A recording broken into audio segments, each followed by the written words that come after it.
All right, welcome back, guys, to Okay, another we're episode of live. IBENDEOBE. Yeah, welcome back, guys, to another episode of IBENDEOBE, where we discuss the in-body experience, near-death experience, and out-of-body experiences. We have an amazing guest today. Her name is Crystal, and Crystal actually had a near-death experience that changed everything in her life. It changed her complete trajectory of her life path. And before she had an NDE, she was actually a biochemist. So, without further ado, welcome, Crystal. Thank you for having me, guys. Excited to be here. Yeah, it's Welcome, good to welcome. have you here. It's good to have you here. You are our first NDE story, actually, and we're excited to have you for sure. So, without further ado, Crystal, can you give us a little bit of introduction to yourself? Like, where were you in your life Mm. before this near-death experience occurred to you, to give us a little context? Yeah, I think looking back on it, I was certainly at a crossroads in my life. Prior to my near death experience, I was already on the awakening journey. I started meditating when I was 12 because I did martial arts for a really long time. I was a big martial arts nerd, traveled the world for it, and meditation was a part of that practice. I call it warrior yoga. And as I got older, I was starting to have some mystical experiences. I had a Kundalini awakening in 2015. But in 2020, which you can guess what was going on then, we had the pandemic coming in, and I was doing a meditation teacher training intensive that January.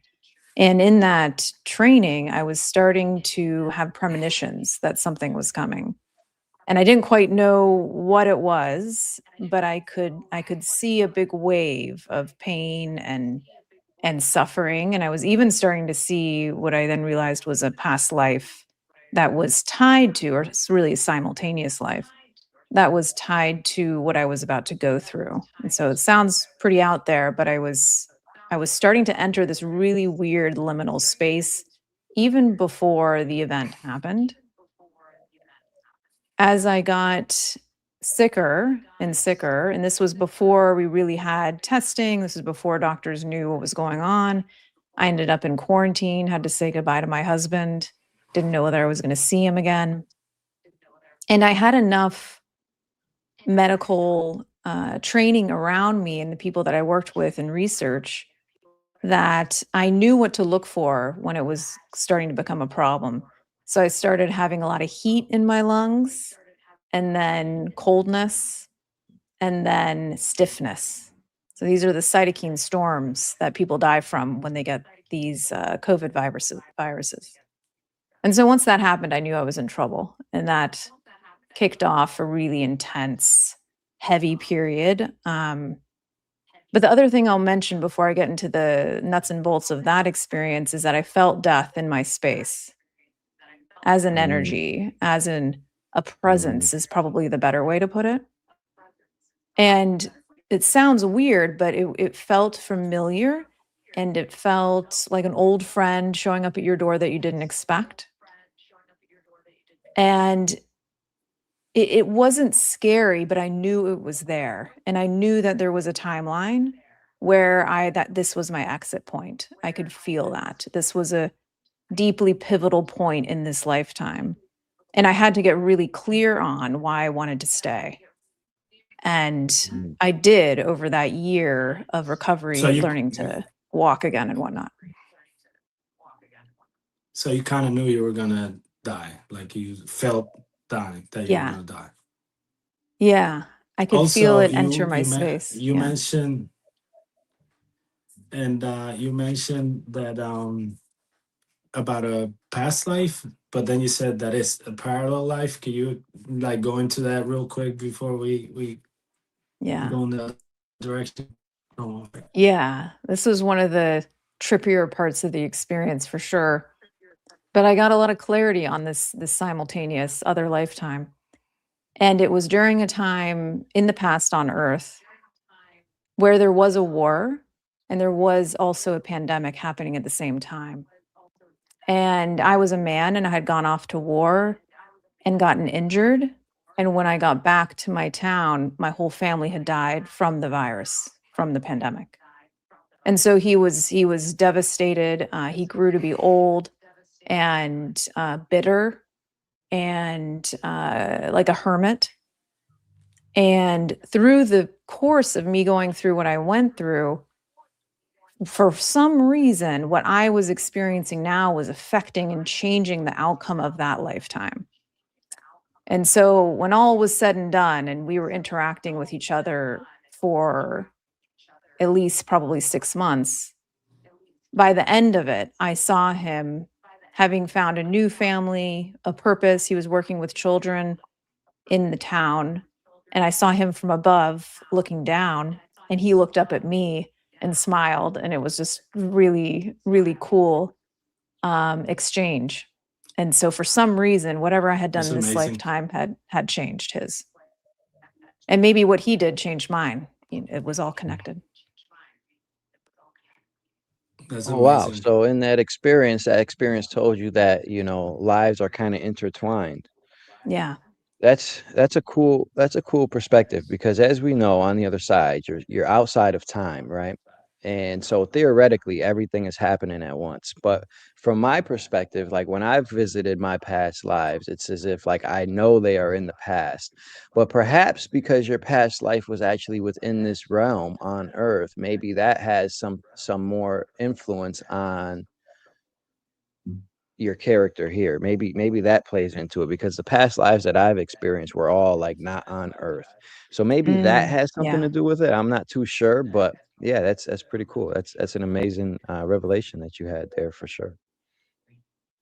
Yeah. It gave me a new Yeah. And appreciation for, what healing really means. yeah, that's where I was Yeah. going with it because I read a study that they did in Israel where they had this group of meditators meditating over a group of sick people. And bottom line is that the people that were meditating for was in the past. And the group that they healed was the people that were the past is the same people that got prayed for or whatever they did. This group of meditators, they healed these people in the past. So I guess our present can change our past somehow. Absolutely. I think so. I have another part of the NDE story that really gets into that time component of healing that I experienced Oh, after. nice. Yeah. Nice. So, Awesome. I mean, why don't we Let's get hear into it. the near-death experience? Do you wanna tell it, walk us through that. Yeah. So as I got sicker, of course I came up against all of my personal fears. I worked in science, I worked in research, I had access to all the best medical knowledge at my fingertips. I was used to using my analytical mind to solve problems, and none of that was going to help me in this instance. And I just got sicker and I'm sicker s and sicker. I'm so happy you said that because before I got into, the out of body state and seeing the other side, I was a very analytical thinker as well. And then as I started having more and more experiences, I'm like, the knowledge that I have here is nothing compared to the knowledge there. Like I need to let all of this Exactly. go. Being a smart human does not equate to being a smart soul at all. Yeah, Yeah. It gives you yeah, a new definition of what intelligence is. That yeah, we think intelligence is algorithmic, and it's not. It's a field-based experience. When there's components of it, right, that are useful in this realm. But I totally agree with you. It doesn't hold up when you expand further. no. But yeah, as I got sicker and sicker, I was having the cytokine storms. My cardiovascular system was failing me. My neurological system was failing. The doctors didn't know what to do, so they were asking me, like, "What do you want to do? We don't know whether this will help or hurt." We just didn't know, and that's not their fault. We just didn't know at the time. And through the course of it, there was a moment where it's very hard to put words to, but I'll do my best here. Everything happened all at once, and it was a simultaneous unraveling and then a recomposition all at the same time. And so I had this experience of letting go of the analytical mind fully letting it go, and deeply experiencing what we call surrender. But this wasn't a giving up, it was a giving over to. And when Expansion that and it was expansion, really. it was Yeah. expansion, and it almost came from beyond my conscious, it did come from beyond my conscious mind, because I wouldn't have chosen that. So it felt like a momentum coming from somewhere else. And I got swept up in this surrender. And because there wasn't any more resistance, when you're in the surrendered state, your mind can't get in the way. And so I felt a call for help come through, like from my higher self. And as soon as I felt that outgoing, like reaching out, there was an immediate response. And this all happened all at one time. And in that response, and I was in and out of my body at this point, I was in a liminal space. It was very hard to be in my body. I didn't want to be in my body. And it took about a year and a lot of work to come fully back in. And so this being showed up, and I could still feel my body, but I was also in my energy body, if that makes any sense, in this liminal space. And this being was incredibly intelligent. I don't know as if I would call it God, but something in that realm of Mhm. experience. And Right. So let me yeah, ask you while we're here. So when you say that you were in your energy body, were mhm, you perceiving things as physical, but you were still in tune to your body? So yeah, as you, I'm not sure if you're aware, but like what I do is I leave my body, which is very similar to a right, near-death experience. It's the same process, only we're doing it consciously. And oftentimes when I can experience what you're experiencing, it's because like I'm half in my body and half out of my body. But yeah, at this moment, I'm able to still perceive things, but I'm also able to bring my clarity fully there. So I'm fully there. So I just want to ask mm, you, like, was this a physical experience or was it just like mm. astrally, if you can say? It was a bit of both. At that moment, it was more astral, possibly, than physical, but I could still sense the body. But I felt also disconnected from it, and I could kind of see myself experiencing what I was experiencing while also being in the experience, if that makes sense. Yeah. Yeah, So it it was does. somewhere It in does to me. between. Yeah, okay. Good. Yeah, yeah, I figured you'd get it. yeah, yeah. Um, and I didn't see light. I didn't go into the light. I was just kind of in this liminal space with this being. Mm. What did the being look like? Was it an energy being? Was it a light being? Was it uh, I didn't physical being? see, yeah, I didn't perceive anything other than pure love, the intelligence, and the power. It Okay, was a, so you just felt a presence. That was a a presence. presence. Yeah. Okay. Yeah. Highly And what intelligent it presence. what did the place look like around you? Like, do you was it like the void? It was black. It was like the void. It was like almost like space, but I don't think it really was space, but it felt like space. It felt safe. It didn't feel scary to me. And Mm, I could kind of come out a little bit more and then come back down pretty much into my room and be aware of my body. And mm. that being was Yeah, in, it's like everything's happening at once. Yeah. yeah, yeah. It was Yeah. very trippy. Relationship to time didn't was Non-existent. yeah, Yeah. Yeah, yeah. yeah. I came back from one major experience and I was like, I need to grow my hair out because like what is time? So like I grew my hair out as like a symbolism of like the amount of time since I've been having these experiences. So yeah, yeah. You I need totally get it. anchors. Yeah, you need Yeah. anchors for this for this Yeah, experience. yeah, yeah. And this being activated something in my energy body. So I felt an activation in I guess both my physical body and my energy body. So the first center is what I felt first. And then the space in between my what would be my eyes, the sixth center, and then my heart space. And so it went like bing, bing, bing. It was like 1, 2, 3, and I was like, "Whew." It was like a power up, if you will. And at that point, I was back in Wow. my body. It like shot me back into my body. And I was just kind of sitting there, like in a little bit in shock and confusion, and also feeling deeply held and loved and fully seen for who it is that I am on all levels, which is a unique experience for us as far as our Mhm. us being in our human our incarnation. And that being seen is something that's never left me, and I see myself differently now because of it.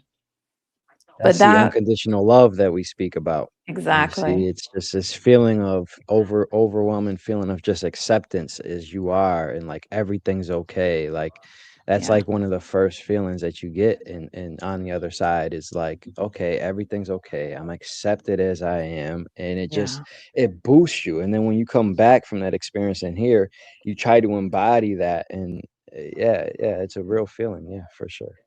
Let Yeah. me let me ask let me let me ask you, when you were in this space, Mm. did things come back to you? I feel like maybe where you were was probably in the void,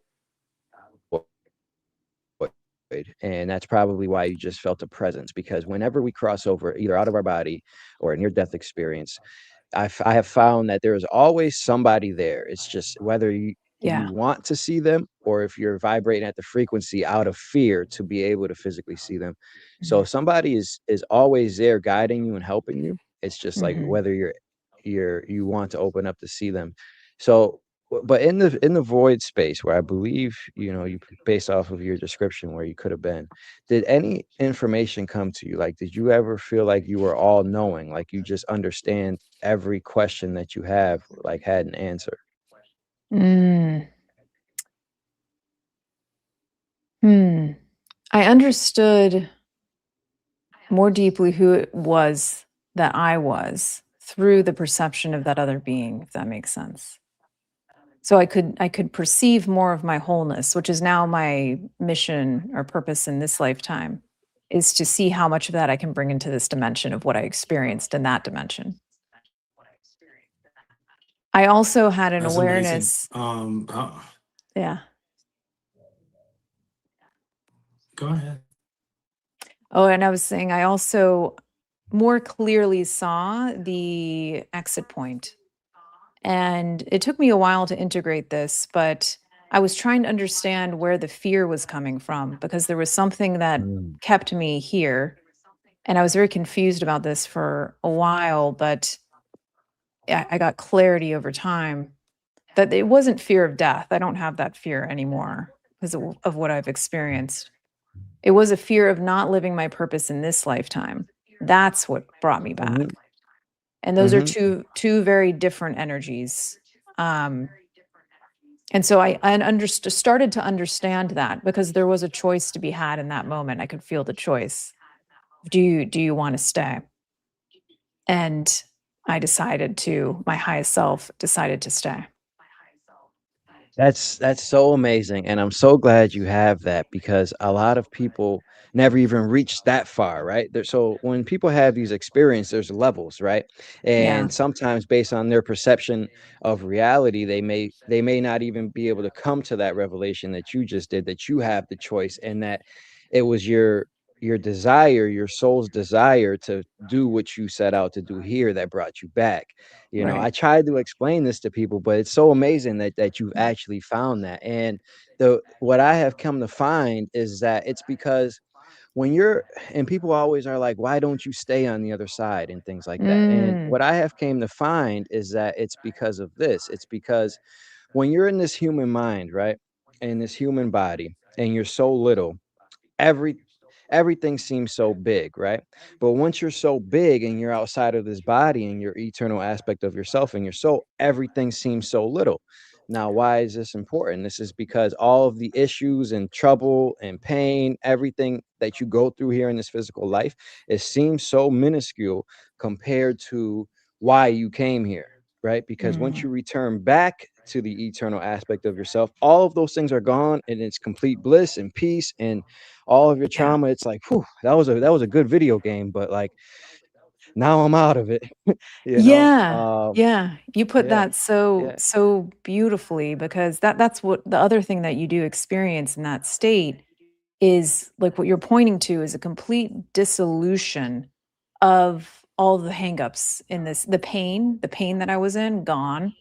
The worry, Mm-hmm. the fear was just it could not travel with you into that state. The frequency is not compatible with fear. It's not Mm-hmm. compatible with unworthiness or shame. Like it just can't exist in that space. And so when you realize that and you come back to your point, there's something magical about being in this incarnation and seeing how much of that you can bring in, and how, Mm-hmm. you know, a lot of people, I also have guides now, and that's a whole nother story with interdimensional contact. But that's what they really want us as a species to start to Mm-hmm. realize, is that we have that Yeah. capacity. Yeah. And so everything is relative to the frequency of the observer, right? And everything is based off of frequency. And what do we know about? All right, so how do we label frequency as humans? Through our thoughts, feelings, and emotions determines our frequency, right? And fear is a low frequency. So as you Mhm. begin to leave your body and access the other side, what you're doing is accessing more of the light spectrum, essentially, because Mhm. everything is confined in the same space. So and as your frequency rises, you have to drop those low frequency feelings, which is fear, unacceptance, unworthiness. Those are all low vibrational feelings and emotions. So when you're in these states, literally, once you're in these states, those feelings can't even exist Yeah. in these states. You know, they Yeah. just can't. Yeah, that's very beautiful. You know, yeah, I'm happy you came to that Yeah, realization as well, for sure.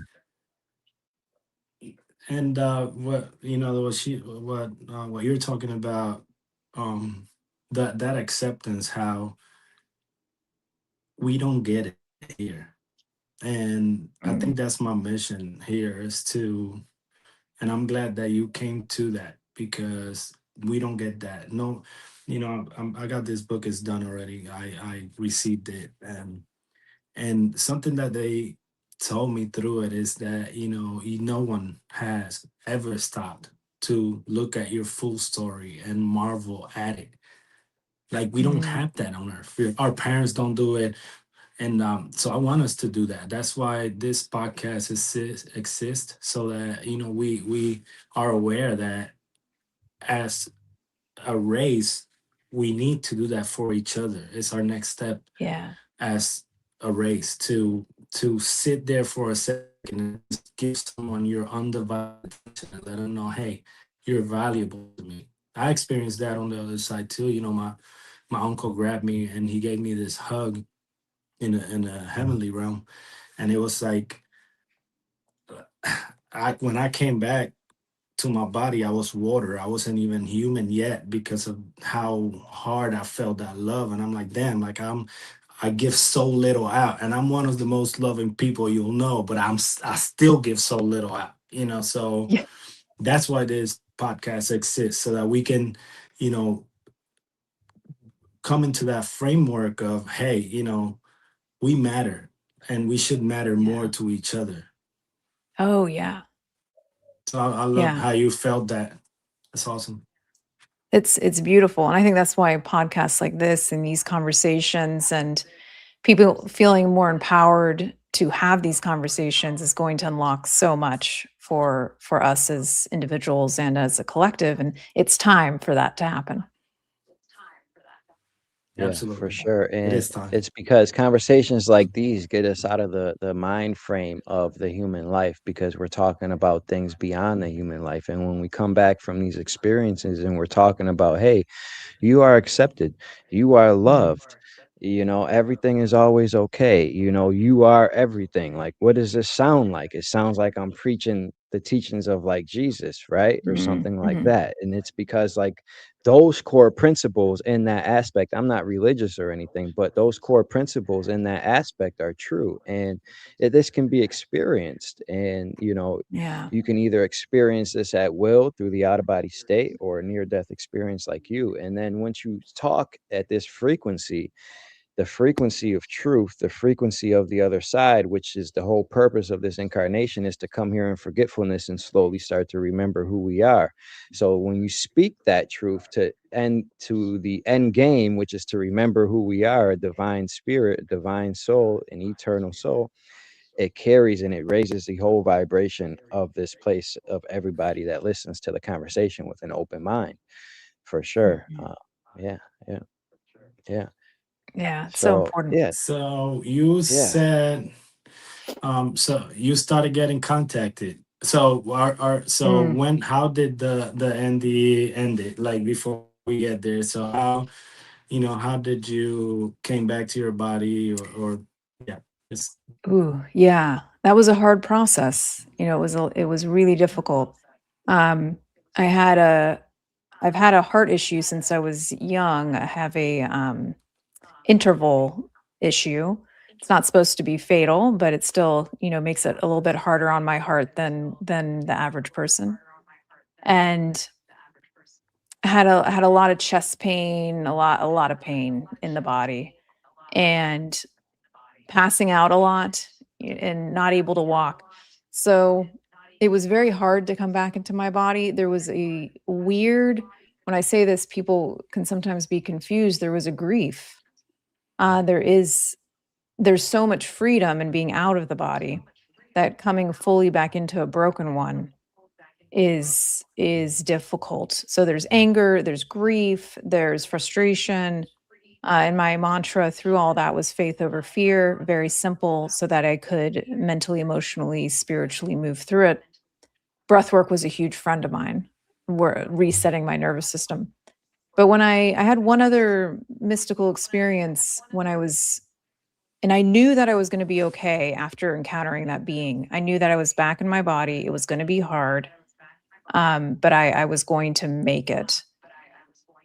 When I was finally able to walk to our fire escape at our house once I was back home, I had gone out and sat on the chair and I was looking up at the sky and I had this transcendent moment of presence. It was very simple. I didn't understand it, but the sky was just bluer. It was profound. And I had an even deeper sense that I was going to be more than okay, that I was going to thrive. And I thought back on that time over the years. I was like, that didn't make much sense, but it was such a transformational experience. And I was in a meditation about a year ago, about 3 hours into it. And my heart like blasted open, and this wave of energy carried me. And I landed on that fire escape looking at my past self. And there was an exchange that happened in that moment from my past self to my future self. And what I was feeling, I now knew from the past, was my future self standing there, being there, and feeling the difference in frequency and how far I had come in the years since then. And there was some sort of healing that happened in that moment. And I walked around my apartment, my old apartment, for a bit and then landed back in my body. But that taught me something about sometimes healing is, and maybe all times, it is outside of time, across time. And it can even be not even a benevolent being that's outside of you, even though we're all connected. So everything is a mirror, but it can be you showing up for you. And so that was really, as this was 4 years after the fact, that I was still integrating parts of that experience. So that was pretty trippy. well, Yeah, that's that's awesome, amazing. because And yeah, that's real life right there. Go ahead, Dre. yeah, I just broke my train of thought. Yeah, I was gonna say, that is amazing. And when you're integrating these experiences, right? Like I always compare a near death experience or an out of body anytime you're on the other side. I always compare, these experiences, which you can experience in 4 minutes, round one time, earth time, is the equivalent of like 40 years of meditation, right? Now, what does this mean? This means that it also takes a lot of time to integrate these things into the physical. So, like, if you're having Yeah. experience after experience, like, for example, it's going to take some time to unpack and unload all of those things until you can even Yeah. integrate it and understand it. Because once you leave and access these higher states, you have to bring it back to your small human body that operates on speed limits. It's like a computer that storage is full, right? So to integrate all of these experiences, you kind of have to let go of all that old storage that you've had and make room for the new. And that takes time to do so. So it some oftentimes comes in bits and pieces and bits and pieces. And an example of this is, and I think it's similar to what you did during that meditation, is it can be months after an experience where I'll be meditating and I just get a vision or a download, and I'm like from a previous experience, and I'm like, oh yes, I get it. I get it now. This is it. Or maybe Yeah, an event will happen in my life where I just change perspective slightly, and then it's like, okay, now I totally understand what was said to me. It's like you have to.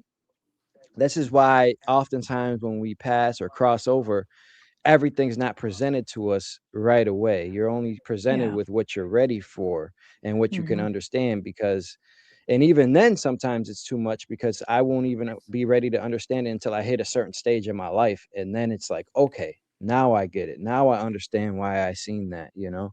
And also in the same sense, why we're not showing everything is because if you're showing everything, it can totally change the trajectory of your life. Like if in this experience, if you were shown like what you were supposed to do, maybe you would just wait and not walk the path that you're walking now and just be like, oh, this is Totally. going to happen, you know. Yeah, all of those things. Yeah. Absolutely. Yeah. The integration of bringing that frequency down into the human experience like you're talking about is quite the process, and you can't skip that part. And because we and Yeah. bringing the body along, I definitely developed a new relationship with my body. I no longer see it as something that I have to be hyper vigilant about, or I eat well, I treat it Nice. well, and I listen to it more, but I trust it. Ironically, maybe I trust it way more now than I did before my NDE, because I realize how much more capable it is than I was giving it credit for, and that there's a synergistic relationship here. And sometimes, especially when I have a big expansion like what you're talking about, even in the last year with the channel coming online, I have to give my body some time to integrate that, and my nervous system some time to come up to a new level. And I Hmm. used to find that pretty frustrating, right? I just want to go, go, go, ascend, ascend, ascend. But it's Hmm. a process, and you have to listen to your human.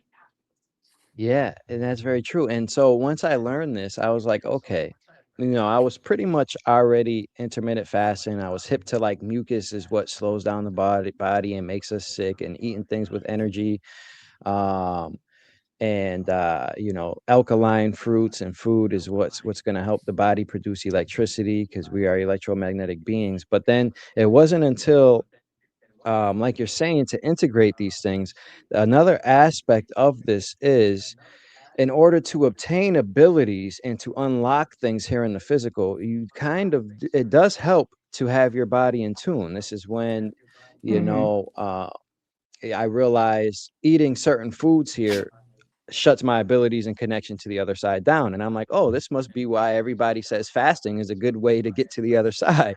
So what does that mean? That means the opposite of fasting, eating, is a good way to take you away from it. You know, so Yeah. I started eating once a day religiously, you know, and even when I do eat, I eat very clean, things like that, and things that help produce electricity in the body. Like for a long time I was drinking salt water. Now, you know, where I am located in the world, I have the ability to just drink coconuts, which is coconut water, which Mm. is also a great source of So electrolytes. good. And what I have found is these things are actually allowing me to control my energy and open up more. So like when I have these experiences, I will be able to retain more information and unlock more things in the physical. For sure. All of those things are connected and they all help. So yeah, your realization that like the body's your temple, right? Yeah. Another famous saying, you Yeah. know, and it's very true. Yeah. The cliches are true. Yeah, yeah, they are. They are. Amazing. So you said that you know, so one of the things that came back after this experience, because every time you come in contact with the other side, you bring something back. It's like, and what I have found through, you know, talking to many, many people is that these experiences help wake them up to their mission here on earth, because millions of souls came here for this mission to help wake up humanity to the fact that the other side is real, right, and break us out of Mm. this loop that we're in. And this goes into, having to reset the world a lot of times. Well, right now we're trying to wake up inside of the game before we have to reset it, right? And what what these experiences do is it brings you back to your mission, and it brings, and part of this is bringing back abilities as well. Mm. Like, some people are meant just to leave their body, other people are meant to be in tune, have spirit guides come and talk to them, other people are meant to wake up and become psychic, or just demonstrate physical abilities like seeing with their eyes closed or things like that, just to show people that, hey, the physical world is not everything that we see, and we misunderstand consciousness and how the body works completely. And I say all of that to say, one of your gifts that you brought back was being able to channel, essentially, right? Yeah, didn't plan on that. And it's I Yeah. maybe resisted it for a while until they really, hit me over the head with it, for lack of a better term. Mm, But yeah, it's been a process. I've had these contact experiences since about 2011 when it first started to come into my experience, and they've been very um, careful to not scare me, because it can be a lot to come into that kind of mm. energy. That's But a over fact. the years since the NDE, they first worked with me in the dream state. And so that's one of the best places to, if you're open to having this kind of contact, to connect with them, because they can construct it in a way that you know is not a dream. You just know it's a different experience, Mm, and it's extremely clear. And they would tell me something that was going to happen, and it happened. Those types of things. And so over time, and it's accelerated in the last year, they've showed me the mechanics of what it means to channel. And that started in meditation. I went through some sort of initiation process, which was really trippy. It was in a cave, blue beings. Um, there was somebody else there who left, who I think had been in the role that I'm now stepping into. And it's a whole mechanism of consciousness. And they showed me how to activate it. They said this is free will. The only reason that this can happen is because of the work on consciousness that you've done. But once it's open, it's open. mhm. It's whenever Okay, I so go, yeah, let's touch on that. So they yeah, said it's because of the work that you've done unconscious. And yeah. this is work that every human here, I don't even care how awoke you are, you're still unconscious at some point here in the physical. Mm, You're not fully you, right? So what this means is essentially another way that could be taken. It's very true. I love hearing these messages from the other side, because it's like everything that I say. It's like you have to awaken to a certain point to be able to even perceive these things and right. and Yeah. integrate them, so like how when you said that, or when they said that to you, I took it as like, yeah, okay, so that means that I have done my inner work, I freed myself of out of this matrix essentially, and now I'm open to perceive these things, Yeah. and Exactly. yeah, that's Exactly. very Well, beautiful. Very beautiful. I don't think you fully have to, exit the matrix. Sometimes, people, I mean, we're here. Majority of us are here. So I don't think that you Yeah. fully have to. I'll just want by to give hope to those out by there who matrix still by in the middle matrix of I doing. meant Yeah. Yeah, by matrix, I meant the mindset that the matrix creates. Like I did a video on Mm, the matrix, right? And by I that, I mean the understand. thought constructs that are created here. Yeah, that's what I mean. mm. And in a sense, you kind of do, because if you're still operating on survival mode and like based on these human tendencies and things like that, sometimes things can open up to you, but it's going to be a big shock to you. So like you kind of do have Yeah. to open up your perception But to be able yeah. to perceive these things. Yeah. What I've come to understand is that I like to think of it as a funnel. And so consciousness is this funnel, and the fear, the shame is down here in this constricted Hmm. area of the funnel. Hmm. And it's not bad to be there, but it's just you can't see as much because there's constriction.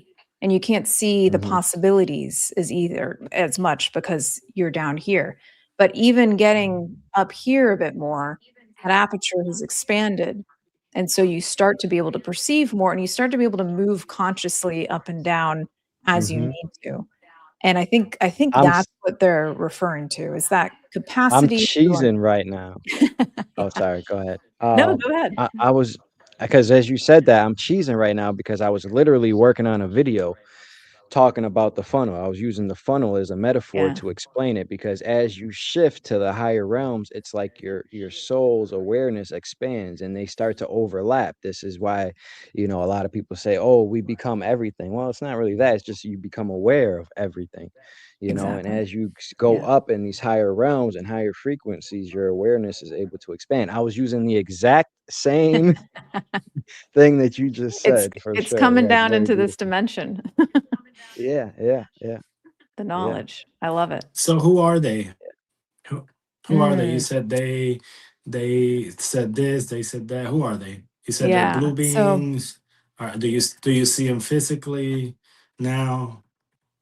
so I'll give you the getting hit over the head moment. So I had the meditation, I had the activation. They showed me how to do it. I wrote it down in my journal, and I was like, "Oh, that was interesting." But weeks went by, and then right here, just a little bit to my right, I was in between meetings one day. It was the middle of the day. My husband wasn't home. I went and sat back on the couch behind me, and one of them materialized in my living room.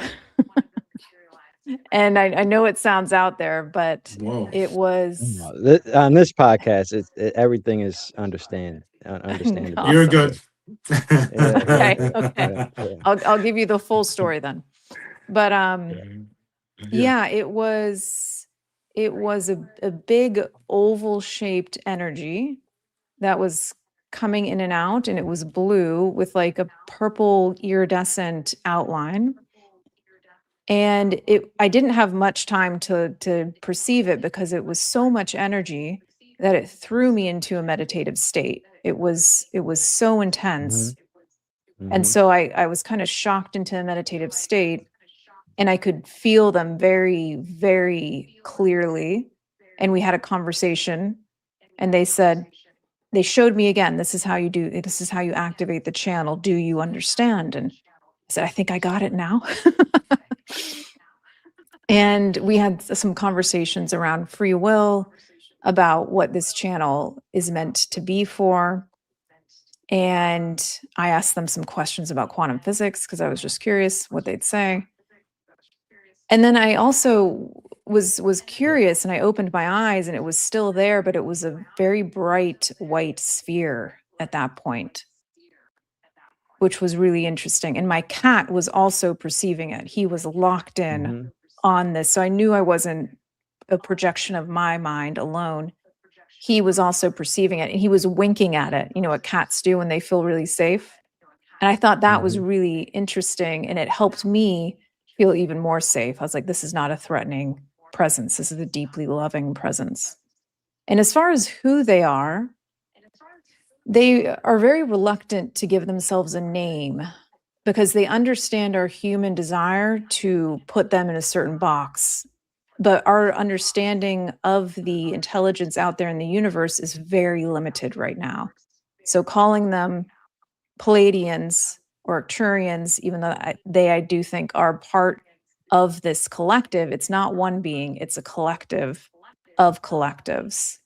And certain elements of the collectives come through depending on the need at the time. All And right. So yeah, hold on, because you jam packed a lot. So let me I break did. this down for people. So when you say they came in and it was just this light and energy, right? So everything is relative to the frequency of the observer. When you're in your human body, it's Mhm. so hard to get to the frequency to access that side of the light spectrum. So if you do see something in this human body, oftentimes they are perceived as like spirits or energy or light. Yeah, But if you're able to raise your frequency, like particularly out of body or something, you would actually be able to perceive them as physical. But it's just because yeah. you're outside of that frequency that you're not. And then when you said they said this is how you open the channel, right? It's Mm, because it's like a feeling, it's a state of being, right?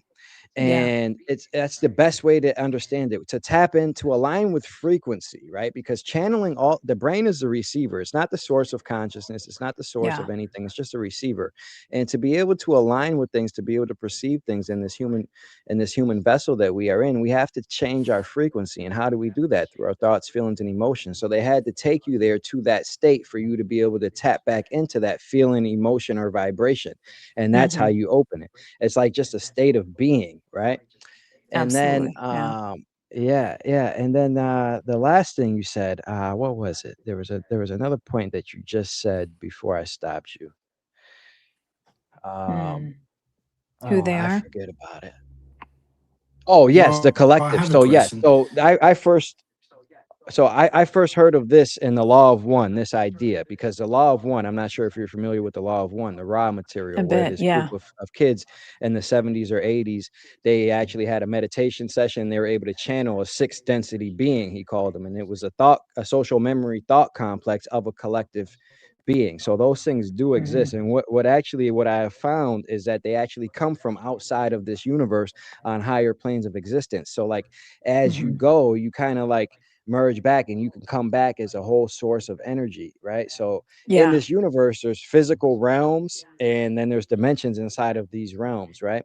But as you get outside of this universe, there's just planes of existence, and this is where you're like not physical, and this is like where you kind of merge as like a collective until like all of a sudden all the memories are kind of like source. So like that's like who you're Yeah. contacting, and like that's Yeah. huge. So like It's pretty cool. And you're totally yeah, yeah. you're spot on there. They made it clear they're no longer physical. They're completely interdimensional. And so that Mhm. makes perfect sense to me how you just explained that, is that there's levels of interdimensionality, but there is at some level it's just almost pure consciousness. It's very close Yeah, to this pure consciousness yeah. experience. Yeah. Yeah, yeah, and those beings are like so knowledgeable because they're outside of a physical incarnation. This is even more powerful than when Daryl Anka channels Bashar, because as we know, Bashar is a physical entity in this realm. But if Yeah. you're channeling just a social memory complex, like this is why the raw material hits so hard, because once you're outside of all physical incarnations and you're just consciousness itself, it's the information is going to be so much more clear, so much more just beautiful information, you know, Beautiful. Yeah. undistorted from the physical limitations of a physical incarnation. Yeah, yeah, Yeah. Yeah. Yeah, yeah. So I'm still learning, I'm still learning how to work with it. And it can be intense on the nervous system when I have channeled for people. And so I'm learning how to expand and then come back down and bring my body along, like we've talked about. Because otherwise what will it's help with that mm, is because when I have a big out of body experience too, I come out and like we call like this frying effect, because the body has a yeah, central nervous system and we're electromagnetic beings, and as you come back you're bringing so much energy, so much electricity back, it like kind of fries you out. But what helps with this is drinking salt water or I just coconut started water, doing because that. Yeah. yeah. So yeah, so as you Yeah. do that, or taking a bath, a magnesium salt bath, Yeah. you know, after that will help soothe yourself. But yeah, for sure, that helps soothe the nervous system and allow you to introduce these things a lot better. But yeah, good, Yeah. good. They told me to eat less as well, which I thought was Eat really less, yeah, eat like, less, geez, yeah, yeah. that's to the point. Yeah. That's so spot on. Yeah, that's so spot on. Um, do you mind sharing the process they gave you, or is it personal? Yeah, well, let me see. Yeah, I can share it. It's so when they first showed me the process, they had me hold out my right hand. Interestingly, everything's come through my right hand. And they placed, it almost looked like a device, like a metallic device that was like this kind of clasped thing, and then it opens up and there's this blue light in the center of this device. And when they placed that in my hand, it activated the channel. And so when I channel now, and they've told me I won't always have to do this, I put my hand out, and this is how I open it. And that's how I know that it's kind of my way of bringing the body along into the channel experience. And they've also shared with me that they were working with the ancient Egyptians. They were the blue beings in relationship with them, and they provided them a device that was similar in the physical experience that represented their frequency. And so the temples would work with this device to find a way to raise their frequency so they could be in deeper relationship with these. They called them the interdimensional light, was the name they used for this collective. And I don't know whether I got the feeling that's what we call the Ark of the Covenant was actually this device, which, if you didn't understand it, could be quite intense. So, yeah, that's amazing. So I don't know anything about the Ark of the Covenant, but what I do know is that these higher dimensional beings that people often channel, like Ra, right? Where else have we heard the name Ra? In ancient Egyptian, right? Yeah. So, and they were I met worshiping Ra. this person. I met Ra You in did? the king's chamber. Yeah. Oh, nice, nice. Yeah, Yeah. we'll have to get into that experience for sure. And the ancient Egyptians, as you know, were classifying based off of things as the ancient Egyptian was a certain time period where they operated in a higher realm, like Yeah. the civilization that created the pyramids. They were operating in a whole nother realm, and they were actually like larger humans, and they were actually able to take their physical bodies out.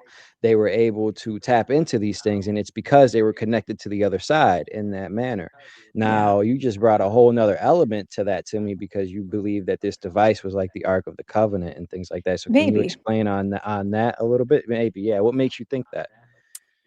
It was as they showed me them working with the temples, that's just what came through. And I've never really had a deep interest in the Ark of the Covenant, but that was the information that they gave me. And so, of course, I don't know how to verify that, but it makes some sense to me that Hmm. there could be this device that was really used as a bridge between dimensions, and as a way for those who were already highly trained in consciousness to take this to the next level in the physical realm. And so it makes some sense to me once I got that message. But I think even more than that, they were making the point that everything's happening right now. So the work they're doing with the Egyptians is also happening now. I know that sounds trippy, but we're all Hmm. contemporaries. Everything is always happening now. And so, but these experiences across time are starting to be connected for a reason. And that's because we're Yeah. entering an age where we can step into the power that the ancient Egyptians had stepped into and are all stepping Hmm. into, because it's all now, which is Hmm. very trippy. Yeah, and another way to put this into terms for human minds to think of, because we all think in linear time here, is things that happen in this realm in the earthly realm that we are in now directly influences the other side. So when something Right. happens here, it also affects these other realms. And now these other realms are in other time periods, other things, and all. So if it's affecting here now, what does that mean? That means that it's all happening right now. Exactly. That's And yeah. And they said that that's also why they're here now, is because we're on a timeline where many things are converging at once. They made it clear that mhm, that there's many other species that go through something similar, that we're not the first ones, but that we are at a point to where we're realizing our interdimensionality while all these other things are happening, which is somewhat unique. And so other beings had helped them at certain points in their evolution, and that's why they're here to help us. And they don't view it as like, how humans think about what motivations are. A lot of people ask me, like, well, why would they care to help us? And when you're operating at that high of a frequency, you see that everything's connected and that our upliftment is their upliftment. And so it's almost like an obvious thing to them on why they would be helping us. Mm-hmm. And so they have a deep amount of respect and love for us because that's just who it is that they are. Yeah. Yeah, that's so beautiful. And that's exact. I love speaking to people that have these experiences because they all come to the same realizations that I Yeah. have. And it's just so amazing. And when you said that, like, the point of this is to get to like the level that the ancient Egyptians are, it's because of this, right? Everything happens in like, I forget the name of it, but like octaves, right? Octaves, right? Yeah. So there's 12 layers. This is the expanded version. Have you heard of the saying of seven heavens and things like that? Well, the Vaguely. expanded Yeah. version, well, that's like in the Kabbalah, the Quran, I believe they speak about the seven heavens. Well, there is seven heavens, but the expanded version of that is 12, and that so, and in the 12, what does this mean? That means that three of them are lumped together. One, two, three are lumped together, and then three and four overlap, and then four, five, six are lapped together. Six and seven are overlapped. You see, now the Mhm. ancient Egyptians are in the three, so what? And we are in the one. So what does this mean? This means that the three is the highest level that one can get to in order to overlap to the higher planes. You see, to the higher Mm. realms. So that is essentially what we're trying to ascend to as humans, is because from there we have access to everything again, you see. Yeah. So yeah, Yeah. that's spot on as well. Yeah. Yeah. And they want us to, they're not here for us to give our power over to them. They made that very clear. Mm-mm. They are here for us to realize our power. That's what they're interested in. So they're very careful as far as Mm. how they interact, and sometimes they give me guidance in certain areas and sometimes they don't.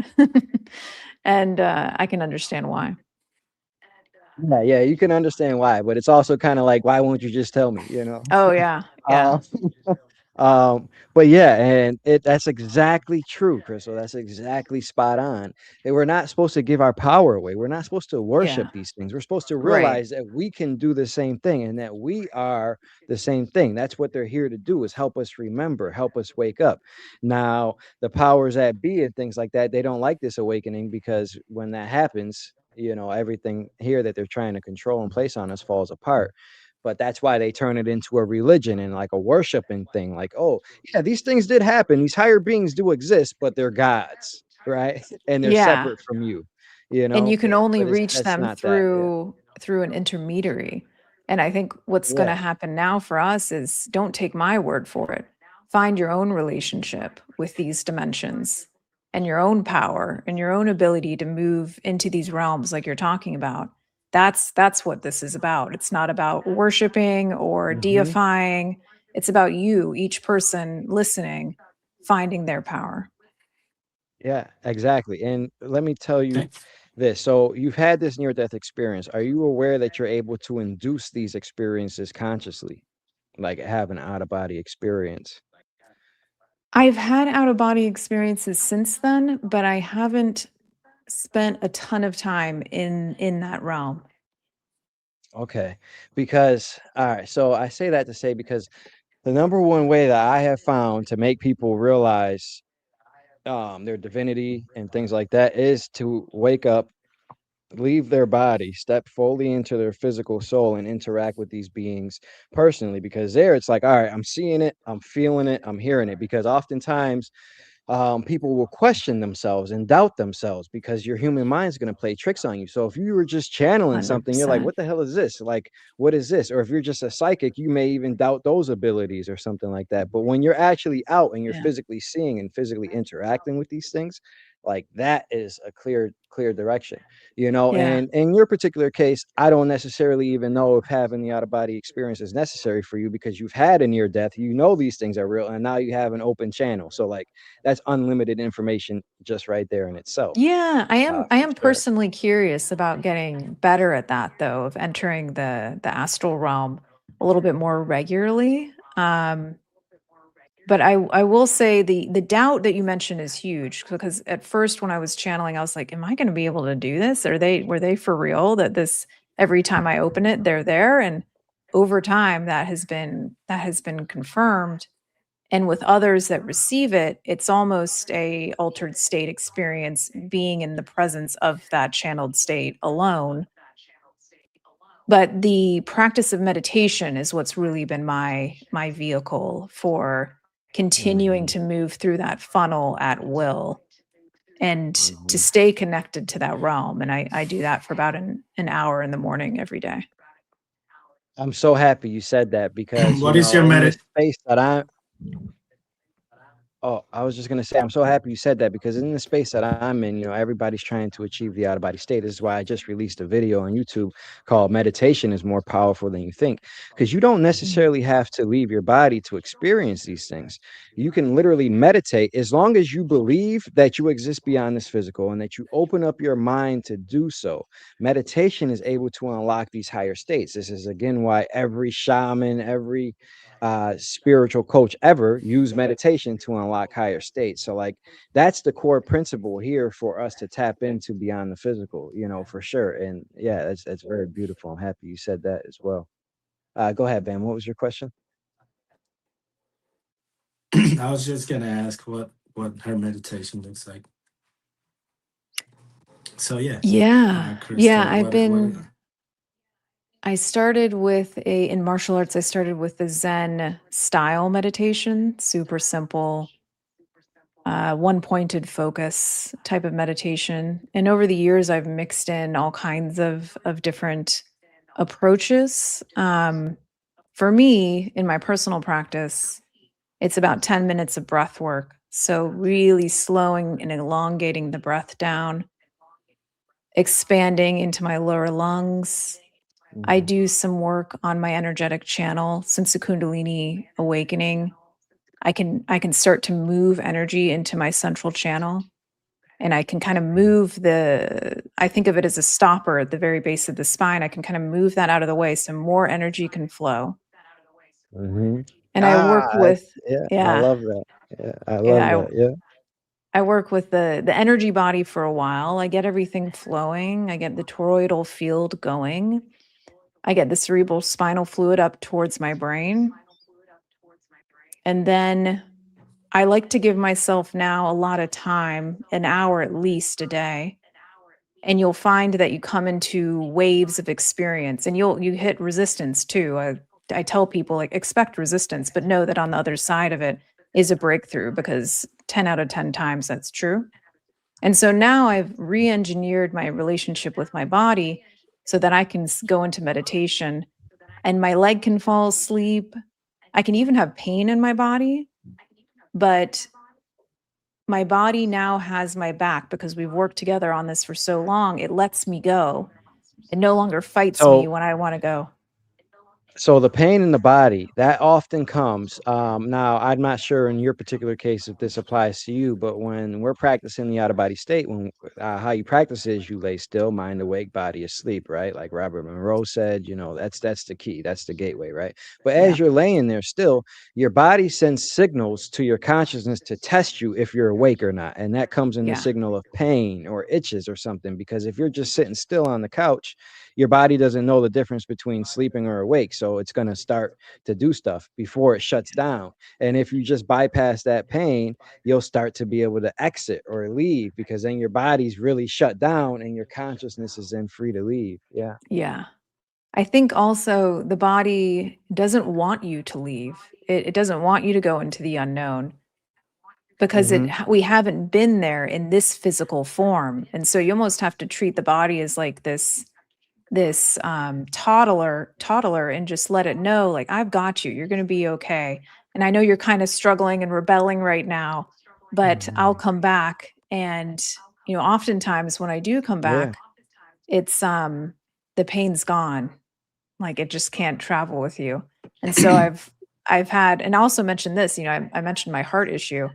I went to the doctor like 6 months ago and they were checking it with an EKG, and they came back in and they were like, so the heart it's gone, but it must be a mistake with the test. So we're going to use another machine, bring it in, check it. And I have no longer have a heart issue. So yeah, they don't understand. That's why I would never go to a doctor, Pretty cool. Yeah. Is the is that a part of your conversation when you're meditating? Do you really tell your body, hey, you do that? I talk to my body. Sometimes, in my 4-hour meditations, I had one particular one where my body threw everything at me. It was all my fears from being sick. It was all of a sudden I felt like I was having a heart attack. And I was sitting with my body and I was like, we're staying. And I was very resolute. I was like, I feel the pain, but I'm staying. And then it evaporated. And then my whole body felt like it was on fire. That was my neurological issue. And I felt like I was just itching, fire, ant type of feeling. And then it dissolved because I was like, no, we're staying. And then my old martial arts injury, my shoulder got blown out in one match. And it started just so much pain in my shoulder. And it evaporated. So I learned in that 4-hour meditation, I was like, oh, this really is energetic. I truly understand it now 4 hours. because That was it four it hours that you it sat was there, four and hours and it took time and it was tough. But I tell you what, that's awesome. I have a whole new relationship with my body after that. And it trusts me Mhm. now. So Yeah, I, you I tame treat it. I You tamed told it. it. Yeah. Yeah. That's so Go ahead. amazing. I love this because this is everything that like I've experienced personally, all of these things. And it's so amazing hearing you going through the same things, the same realizations. And I love how you have an analytical mind too. So you're not only just able to experience these things, you're actually able to analyze them after the fact and come to these Mm, conclusions, right?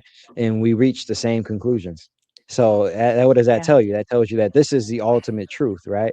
So like Right. everybody here listening, like if I'm having these experiences and I'm telling you guys these things, and Crystal, who I've never met before this episode, had these experiences and she's coming to the same conclusions, what does this tell you? This tells you that, hey, this might be the ultimate truth. Because how do we define reality here? We define reality here by two people seeing the same thing. That's literally the definition of reality here. So two people are seeing the same thing beyond this reality. What does that tell you? That's also reality, right? Exactly. Yeah, that's Three that's people. beautiful. But 3 people. There we yeah, go. 3 people, 3 people, 3 people, 3 people. Yeah, Yeah. 3 people, Well, 3 people that, telling you the Discovering same something. thing. we yeah, we talked about this in the podcast before, and I'm the reason I'm pushing it with you is because I had comments on my channel this week about, you know I'm going through hard times in life with my body, and Yeah. that's the reason I want, because the healing is available, and and like Yeah. you said, it's energetic. Everything that reflects in the body could be handled, and I don't care how bad it is, I'm like, I don't go to a doctor neither. I just let it, and it works. Yeah. It does. It Yeah. Yeah. requires dedication and work and courage. But if you can start to move into those upper echelons of that funnel, it's the physical has to follow. Yeah, it has to because we are creator beings by design, right? So whatever you state, the will of your soul, that must carry into fruition here in the physical. You can heal yourself just through the will of your soul and just your belief, right? Like the Mhm. placebo effect. You know what I mean? Like Yeah. if you take a medication, there's nothing in it. Well, it's your belief in the medication that's actually healing you. So what does that tell you? You don't need the medication. You just need to believe that you can heal yourself, and you can. And like Joe Dispenza, he healed himself, and then that brought him to meditation, and he does deep meditations and things like that, like similar to like your meditation practice that you define. Once you Yeah. become aware of the space around you and become aware of your abilities and the power of your consciousness, you're able to influence things. And once you become aware that, hey, I do have chakras, let me align them. Hey, there is spinal fluid that conduces my electricity that surfs up the back like a serpent. Well, let me control that. Once you Mm. become aware of these things, you're able to do that. And I love how you said when you remove that block, because that told me, okay, so she's aware that there is energy flowing through her, and she was able to remove that block. That's so Yeah. amazing. And then once you take a step further and you realize, okay, so what is this universe? What is it really? Well, it's all based off frequency, energy, and vibration. Okay, but how is it made? And then you realize that there's a black core that generates the energy of this whole place. And then you can do meditations connecting to the black core. Once you realize that there's a soul above you, you can do meditations to bring your soul in. more. Mm. You can just do so much with meditation, because meditation is taking you away from this physical world. It's so beautiful. But so I do have to ask, because I think we got taken away a little bit from your experience. So you said that you met Ra in the King's Chamber. What was that experience Yeah. like? Yeah, I haven't talked about this too much. So Egypt in and of itself is just such an activation. Each temple is a unique energy.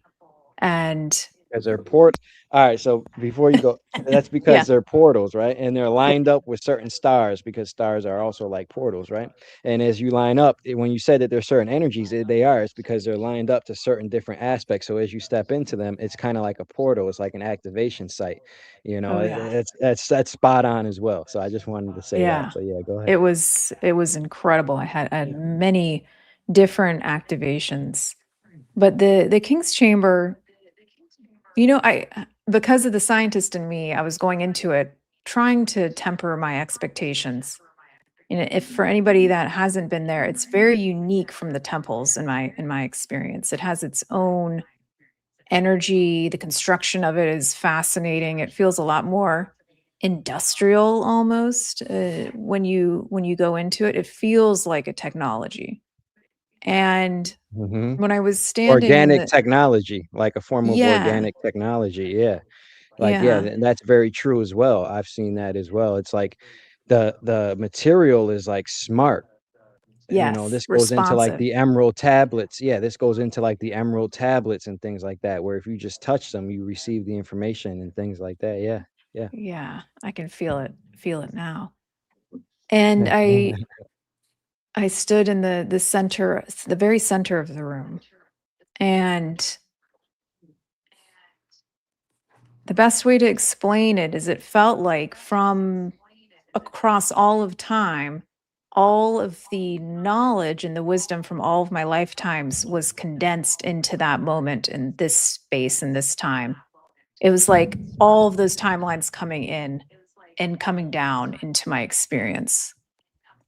Mm, And I think something along those lines is what that space is for. It's to be able to access more and to bring it all into this dimension. It's the feeling that I got.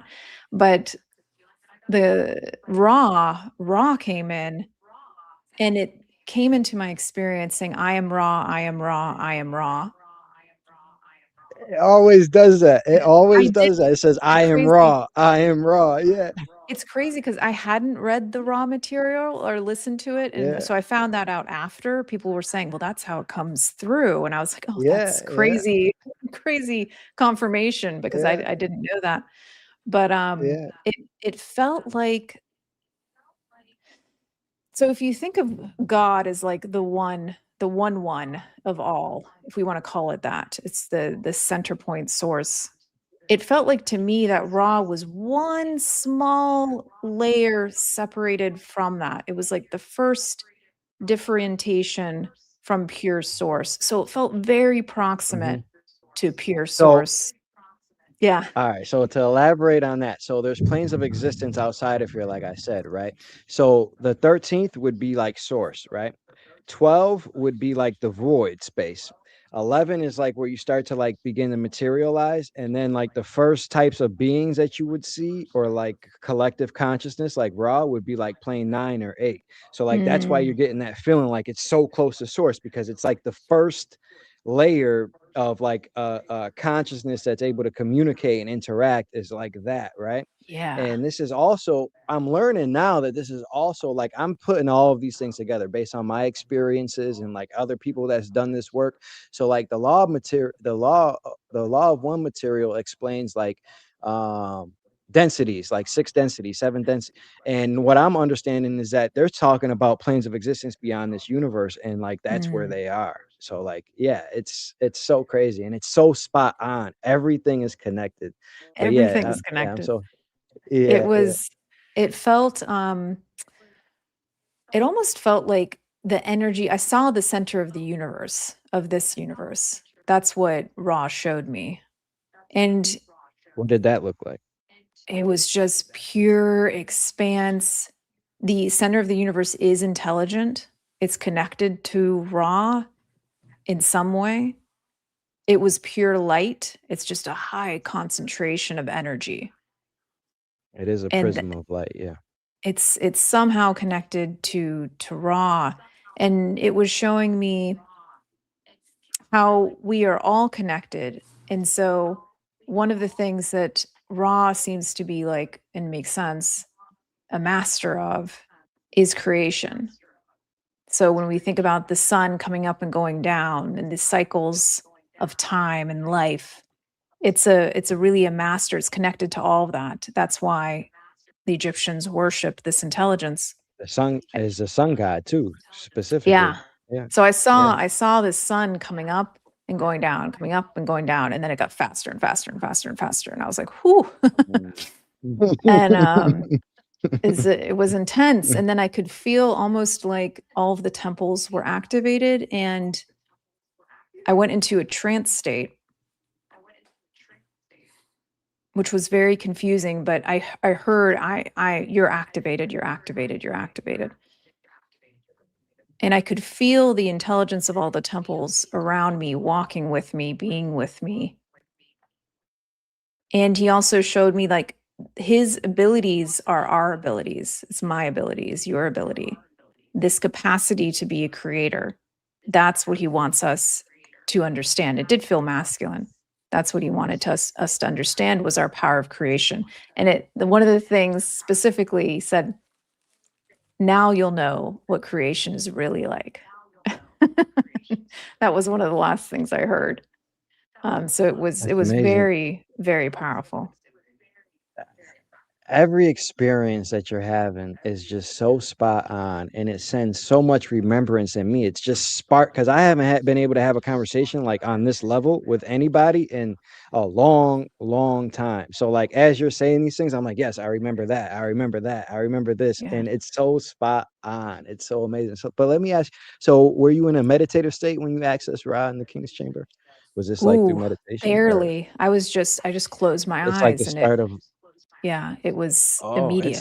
it's like yeah, I think that's like starting like to be like remote viewing, or like the Yeah. first level of like an out of body experience where you're just there. Like Yeah.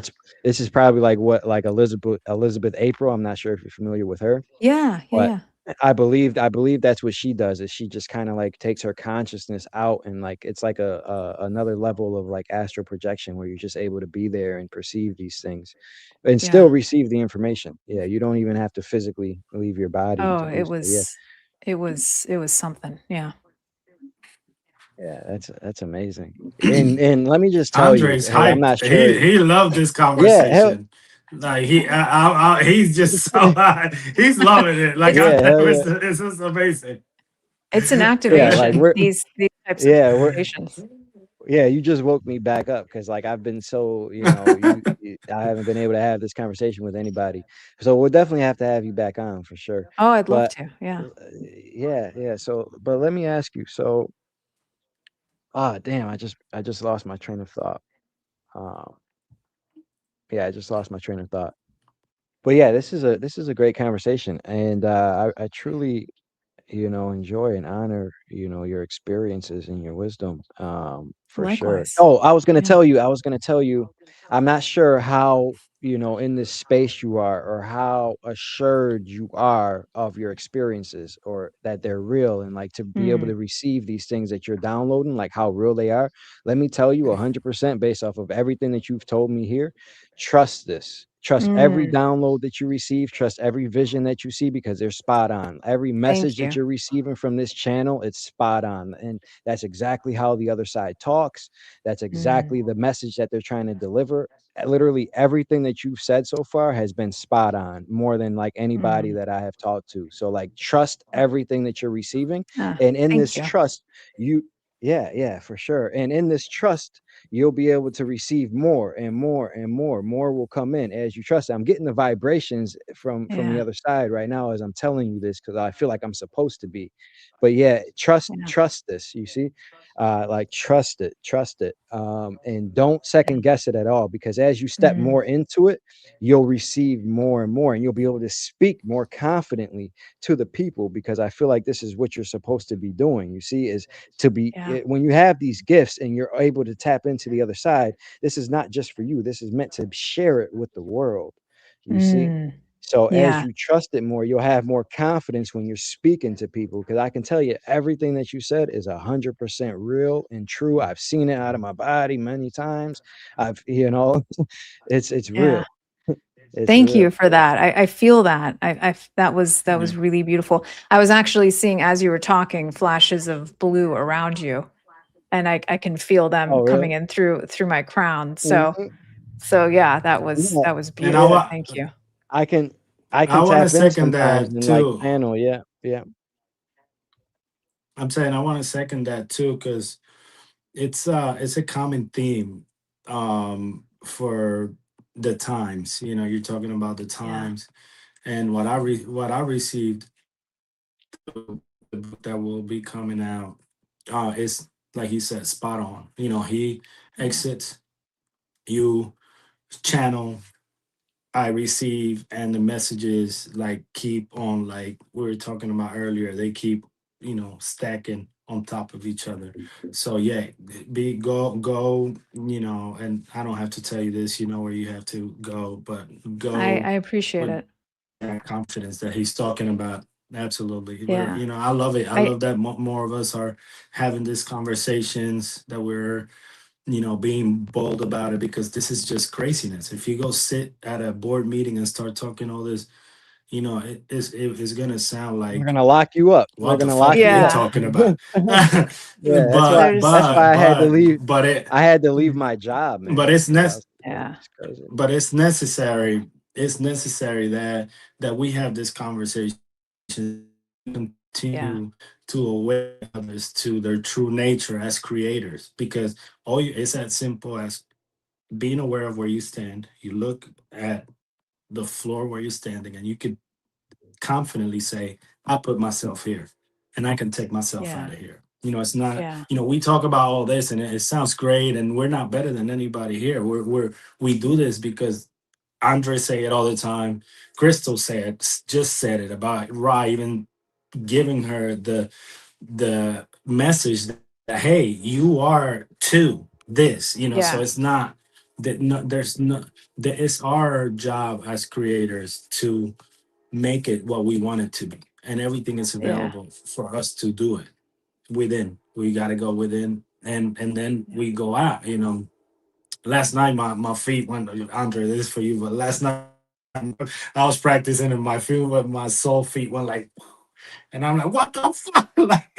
like it never happened like that before, but my soul feet just popped up, and I'm like, Yeah, oh shit, and I couldn't get yeah. back out, So but that's awesome. yeah, so let me tell you. So I've had similar experiences. Like I've left consistently, for a long time. But whenever there's a time and space, or a time and place where I don't, and then it happens, it shocks you again. It's like you have to rethink and like, all right, Yeah. this is what I'm gonna feel. You have to retrain yourself. You can't just go back into it. You gotta like Definitely. retrain yourself and be like, all right, if Bro, it this was happens, weird. Like they I have just to pop be out, like prepared. Yeah, bomb. That's yeah, so true. That's Yeah, that's so awesome. true. yeah, Yeah. yeah. I did All right, so I Chris, went oh, to speaking of like doubting yourself and whatnot. And at this point I don't as much as I used to. There's something about the information and the experience that just feels so true and more real than real, that it's like, it's just there's other ways of Yeah. knowing. And but Yeah. I did go to one of my teachers who's a third generation yogi, and he's in his late 80s at this point. And I adore him, but I didn't know how he was going to take some of this. And I shared some of my experience with the interdimensionals and the beings, and he was really quiet, and was yeah, quiet for a long time after I asked the question. When I was starting to regret asking it, I was like, oh no, am I going to get kicked out? and and he very carefully told me, he was like, this is real and these are powerful beings, and congratulations. And I want you to fully embrace this relationship. And so that just Mhm. gave me, not that I needed it 100%, but it did give me an additional Yeah. When when validation, you're if you will. having Yeah, for sure. And I just want to touch on a couple points because a lot of times when you go to people like a yogi or shaman that are very, very based here in the physical, oftentimes they don't even have the capabilities to perceive what you're talking about because these experiences that you're mentioning, you're far beyond where they are for sure. But the advice that he gave you was spot on. So I'm very happy for that. And this also shows me that this is your path because you weren't brought to somebody that was going to mislead you. You were brought to somebody to bring Mm, reassurance into it. So this further solidifies that like this is the path that you're supposed to walk. And mm. oftentimes another thing with near death experiences, it's like, okay, you're not where you need to be yet. So we're going to intervene and you're going to have this is your soul doing this essentially. We're going to intervene. You're going to come out and you're going to be hit hard and you're going to start walking the path that you're supposed to walk because you have to do this. You know what I mean? Like this is Oh, why yeah. you came here, you know. That's a And thing. that's And interesting that you I brought was that going to up because say, I mean, go ahead. oh, I was I just thought gonna you say, stopped. Go and ahead. to add to your validation, it's not like you need it because when you have these experiences, it is like it's true, right?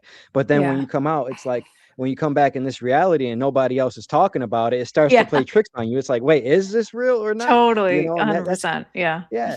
Yeah, and that's why, like, I started the community. Like, I was like, "Yo, I'm getting a website so people can come and they can talk and we can do these things, because this is real, right?" And Yeah. having conversations and podcasts like these on this level, like, I don't know another podcast that gets into things like on this level. They're all like, "Oh, it could be real, it couldn't," but no, it is. It is. It is for sure. It It is. is for Yeah. sure, for sure. We've got to kind of Uh, get past that point for people and help them experience it for themselves so that they do understand that this is real and this is inherent to who it is that they are.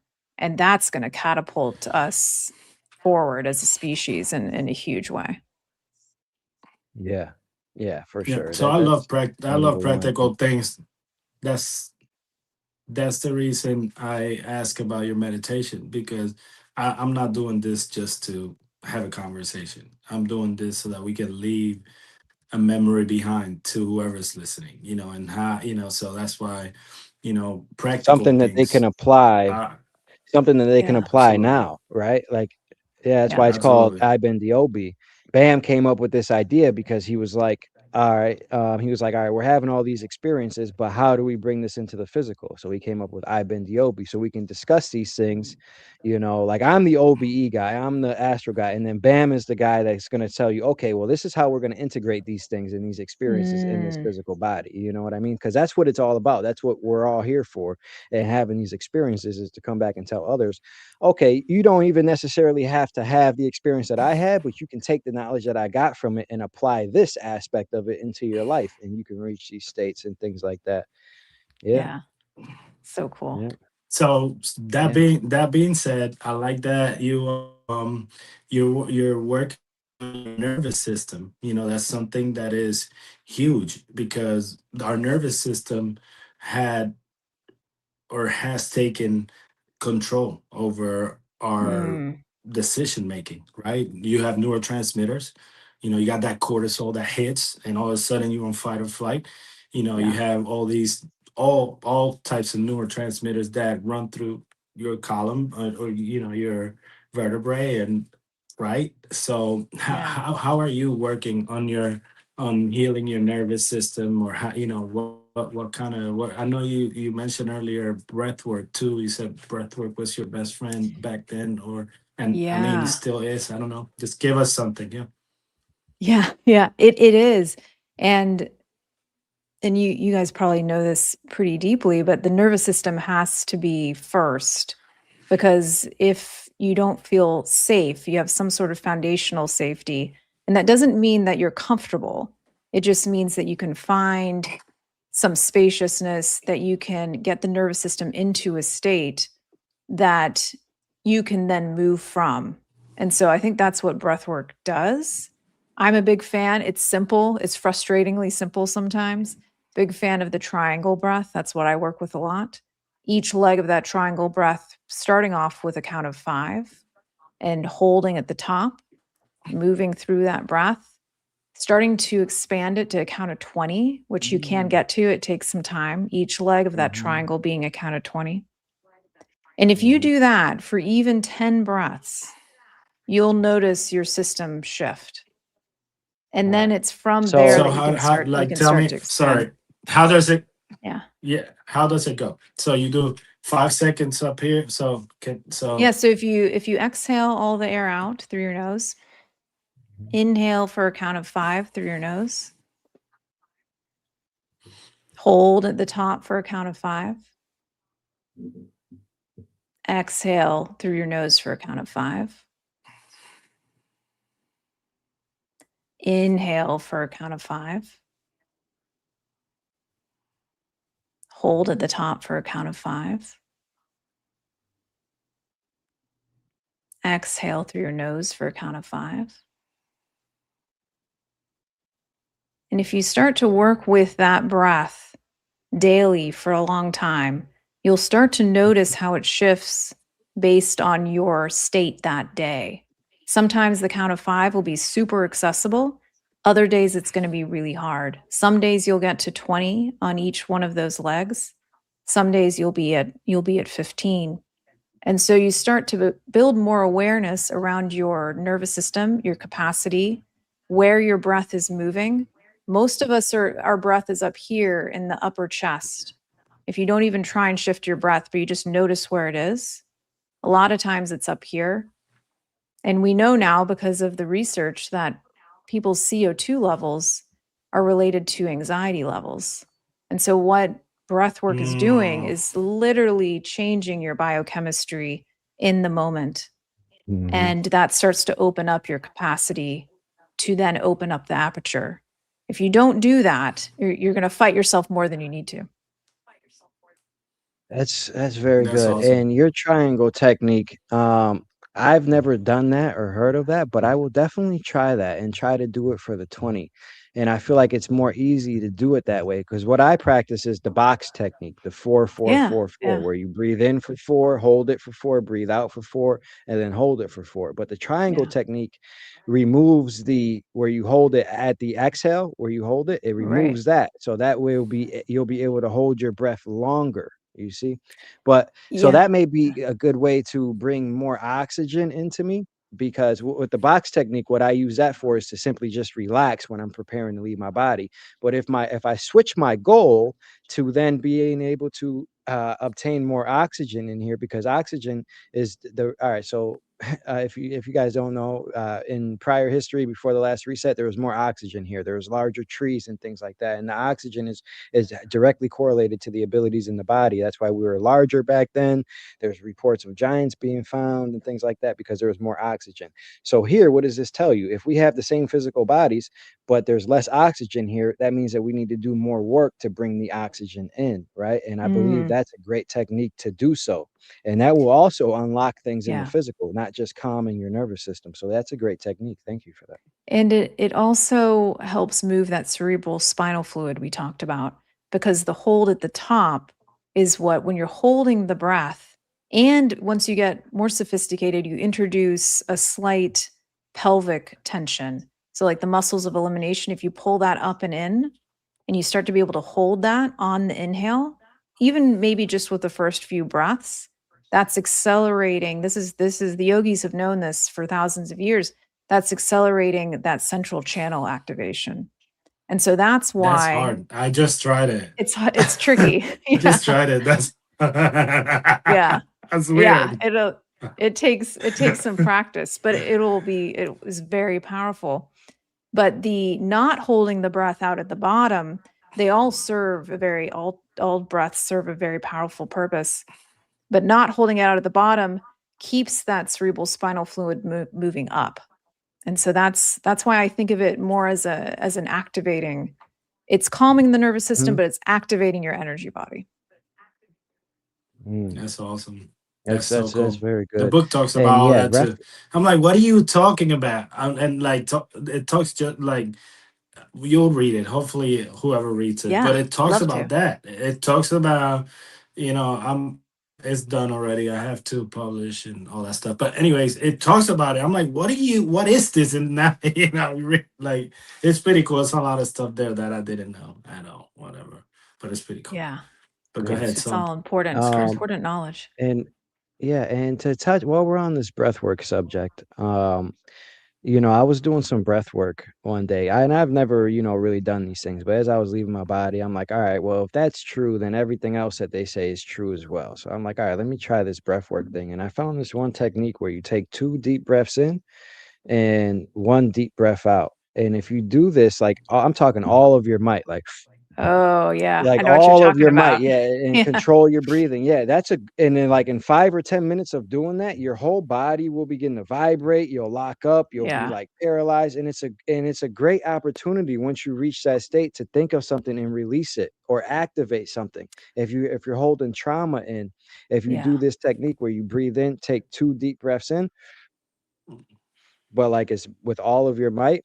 And once you yeah, reach this state, you're able to actually release trauma in your body. I was doing this with somebody, I won't mention the name, and she actually was able to release trauma. She had trauma in her sacral chakra from past yeah, experiences and things like that. And after this breath work, I'm like, she was like, well, what does it do? I'm like, well, for me, I just I get energized. Like I used to do that before I went to work. Like, it just energized me.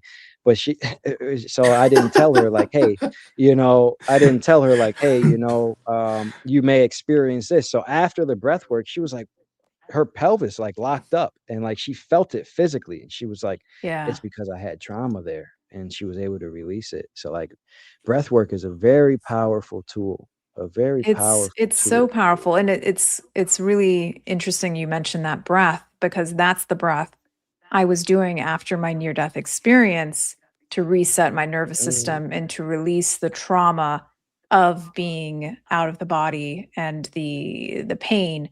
And I attribute it, it's intense, it's an intense breath, but it helps you get past the analytical mind straight into that trauma and the shadows that you would have a hard time accessing otherwise.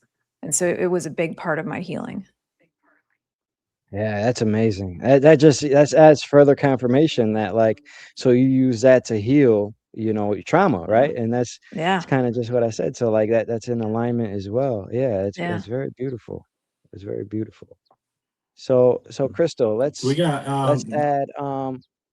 let's add let me ask you, what is another experience through meditation or channeling, another insight from one of these experiences that you're able to remember and share with us possibly? Mm. Oh, well, when we talk about, so when I'm in the channeled state, which is really interesting, and they're listening, they're connecting in with the energy of the person that they're interacting with through me. And I don't necessarily perceive this in the way that I do when I'm in the channel state, but I can feel the frequency.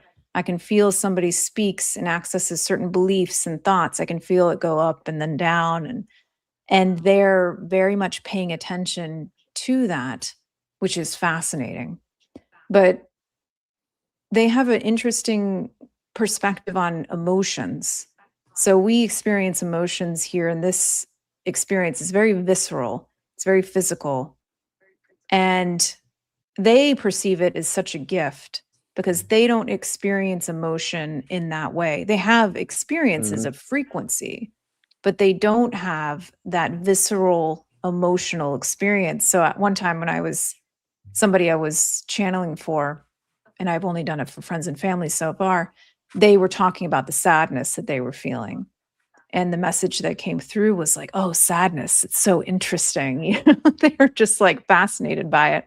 And the person was like, huh, I guess I never thought of my sadness as being an opportunity. And they see all emotion as an opportunity, Hmm. as an ability to learn. And so they encourage us to go into it and to not be afraid of it, and to allow ourselves to feel it deeply and to be with it and to learn what the wisdom is in that experience of frequency. Not to live there, but to fully accept and be with it.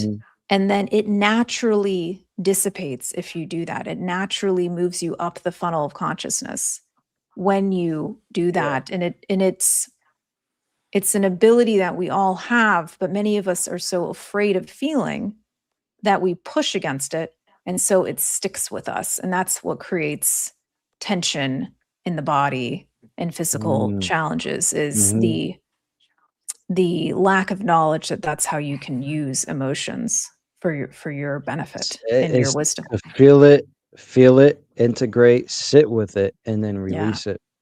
Because if you don't do those things, it stays with you. And let's touch on when you said when you mentioned because they don't feel emotions the way we do on the other side.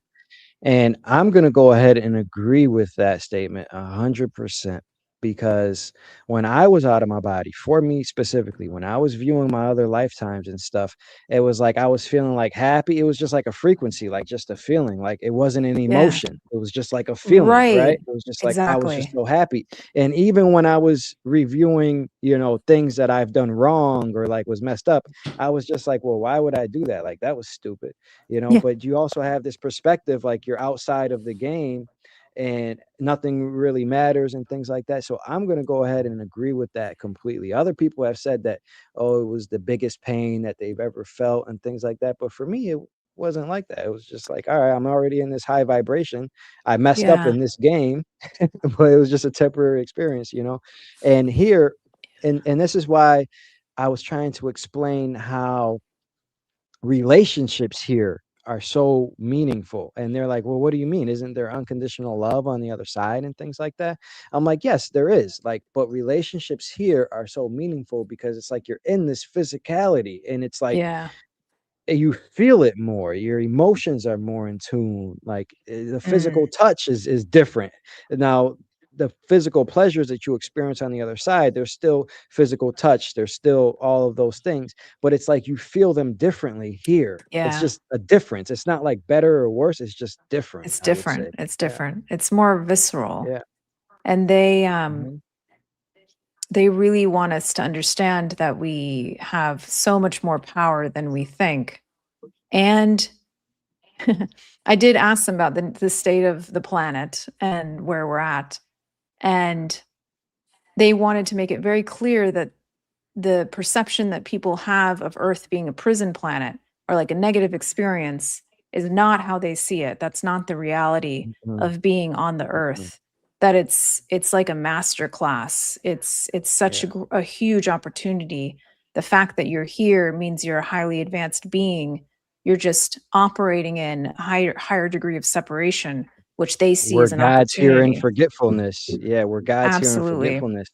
And to expand on this is why I say we're here to experience what it's like to have limitations, right? Because when you're an Yeah. all-knowing being, an almighty God, which we all are outside of this physical incarnation, you don't know what it's like to experience pain. You don't know what it's like to have limitations. If you can do Yeah. anything and you're just doing anything all day, okay, yeah, you're an almighty knowing being, but really you don't even know what it's like to not have those powers or to not be in forgetfulness. So, and then when you come in here, this is the only place of its kind in all of creation where you have to be born into, you have to die to get out of. You can experience what it's like to have sickness. You can experience the sensation of lack, truly, because you can be broke and not have no money for food here. Like it's a real Yeah. experience, and these are all experiences that you can't experience outside of this physical incarnation. You will Mhm. never have the sensation of hunger. You will never have the sensation of separation because they just don't exist there. So like this is the only place to come to that. And then once you leave here and you have this knowledge, this contrast, now you know what really unconditional love means because you were just in a whole experience where that did not exist. So once you get out of here, it opens up. That's why it adds so much to your soul. So like this also goes in, or like what you just experienced or received also is 100% spot on with what I've been able to gather as well.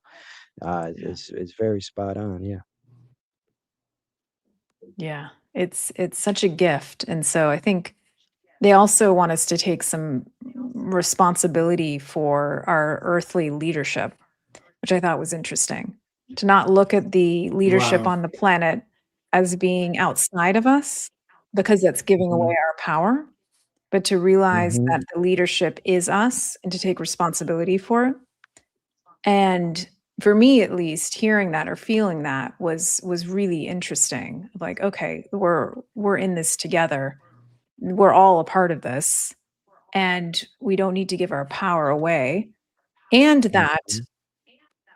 and this also comes from some of my own outside of the channel, is that a lot of times people in power are of a different level of consciousness that's very ego based. And that's what makes it easier for them to ascend into perceived power positions because they're not ruled by doubt as much as maybe somebody who's actually awake. And so, those of us who are visionaries, those of us that see the new way, we can't just sit on, back on the sidelines anymore. You need to step You forward. have to be active. You have to be Yeah. active. And like when I Yeah. tell people like the great awakening is happening, like we're gonna essentially like have heaven on earth. Yeah, we are. But what does this mean? This means that we all have to activate and make Yeah. it happen. It's not, you know what I mean? And that's Yeah. why when people ask me, well, Yeah, when is it gonna we happen? Well, it depends on you. It depends on you. It depends. Are you gonna get Exactly. active and help, you Yeah. know, and speed That this that's yeah, thing what up, they you know? said. It was something about Yeah. responsibility. Yeah. Mm-hmm. yeah, we are that leadership. Like you hit it right in the head. We are Yeah. that leadership because like the people, at least in America, um it's completely non-human traits the way that our leadership is running the country. So if you're gonna sit and wait for them to make right choices for you, it's not happening. So you become the leader of the people that surrounds you. they're Yeah. gonna Yeah, see they're gonna see yeah. how to move. They're gonna see when to be quiet. They're gonna see what it is to, hey, that guy's got some self-control. He don't fly off the handle, and that person is very kind, and that Mm. really changes the perspective of those around you. I Yeah. hang out with my dad. My dad is 71 years old. He's staying with me. I'm taking him to the airport on Monday, so I'm choking up. That's how emotional I am. Oh, But anywhere he goes, like people say, like he's just so calm. Like yeah. I like having him around me because he's just so calm. Mind you, he lived enough and seen enough, but he's a leader of Yeah. peace because as you when people want to have you around because you're calm, it's because they need peace in their life. So be that peace to yourself and you become the leader of that peace that you want to see in the world. So very Yes. Michael Jackson, man in the mirror. Um, and we're gonna, I believe that I see it. I know that if you're paying attention to what's out there, you may not see it, but I see it. I Yeah. see the Yeah. shift. I see people leading from a heart of compassion, and I'm telling you, but I feel that whatever you're Yeah. channeling is the same thing that is coming through, and the same thing that Andre's learning, and pretty much everybody Mhm. who's getting into their own identity and accepting who they are Yeah. for what it is, like not apologizing for who they've become. Like Yeah.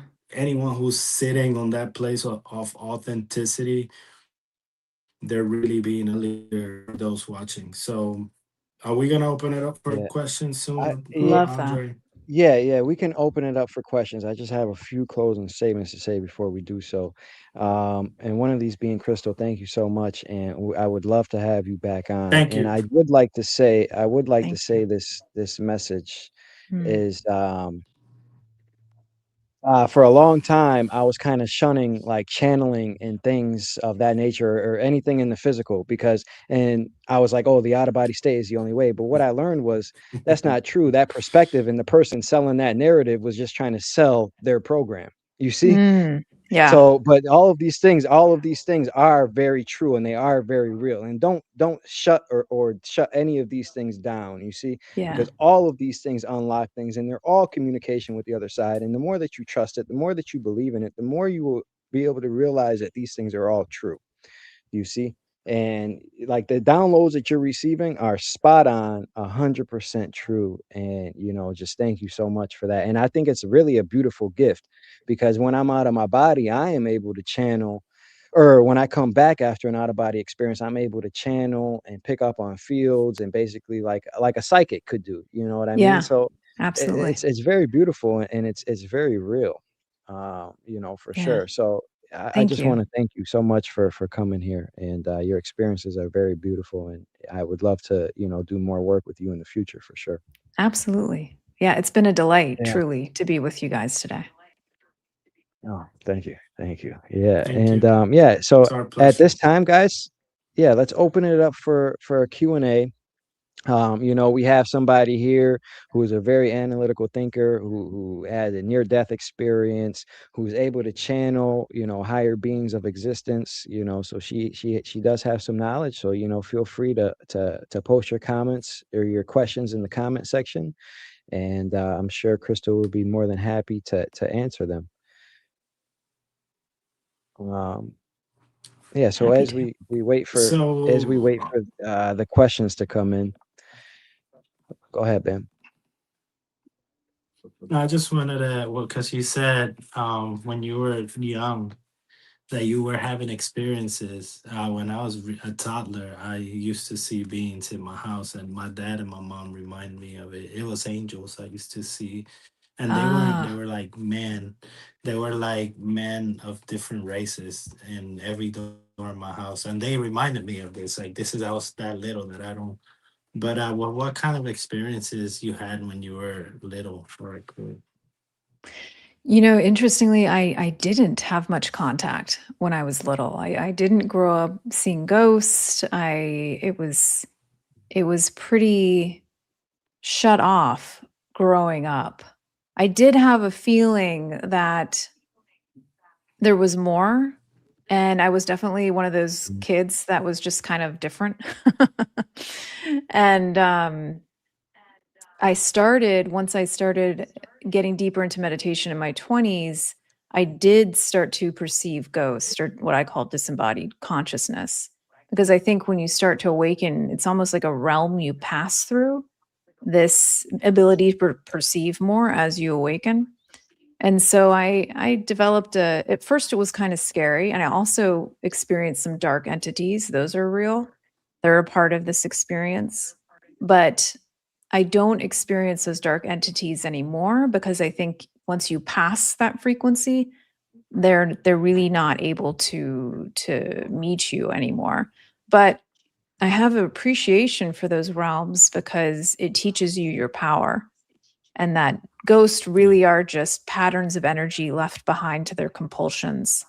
And I started doing work with them to help them move into coherence with the whole consciousness. And Mhm. darker Helping them move entities, on. Yeah. helping them move on. And the darker entities are the same thing. They're just patterns of energy with a little bit of intelligence. And we tend to give our power over to them because we perceive them to be so scary. And I've seen things that, like, Mhm. any scary movie you would be terrified of, like, but Yeah. it Yeah. started to get laughable because they would try and mess with me, and I had just grown too strong, and they can't infiltrate. And I had a whole, like, showdown with one of these really terrifying beings.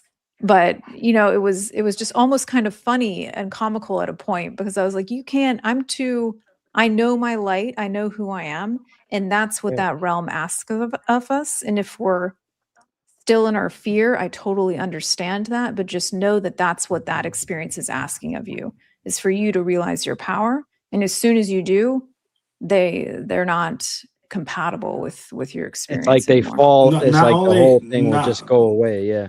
As soon Yeah. as you. not Mhm. only are they not compatible, but they're learning from you. When you stand your Yeah. ground, Mhm. They sit there and they say, how, when I can scare most Yeah, souls, but this one. And what they do is they start learning, and they, like you said, a bunch of things on that sentence, and one of them is that they act with little intelligence, and that is very true, because what happened is yeah, that they took a little bit of information and they went too wide with it, and they didn't grow roots. So they don't have, totally. they're in ignorance too. So when they see a soul Yeah, that is not in ignorance, that is aware of who they truly are, they're like, hold on, this person is not cocky. They stand in their yeah, ground, and I can't, because that's all they do, scare you. I've been there too. And but if you can show them the way towards freedom, they will learn from you. And that, again, you're leading. We are here to lead even more than you. Actually, human are here to lead, because we say, why are we doing this? Why? Like, why? Have you ever thought about that? Why are we on earth? We're here to mm, lead others to follow our example, to model what it is strength, to model what it is courage, to model what it is mm, unconditional love. Because these beings, they don't got it like us.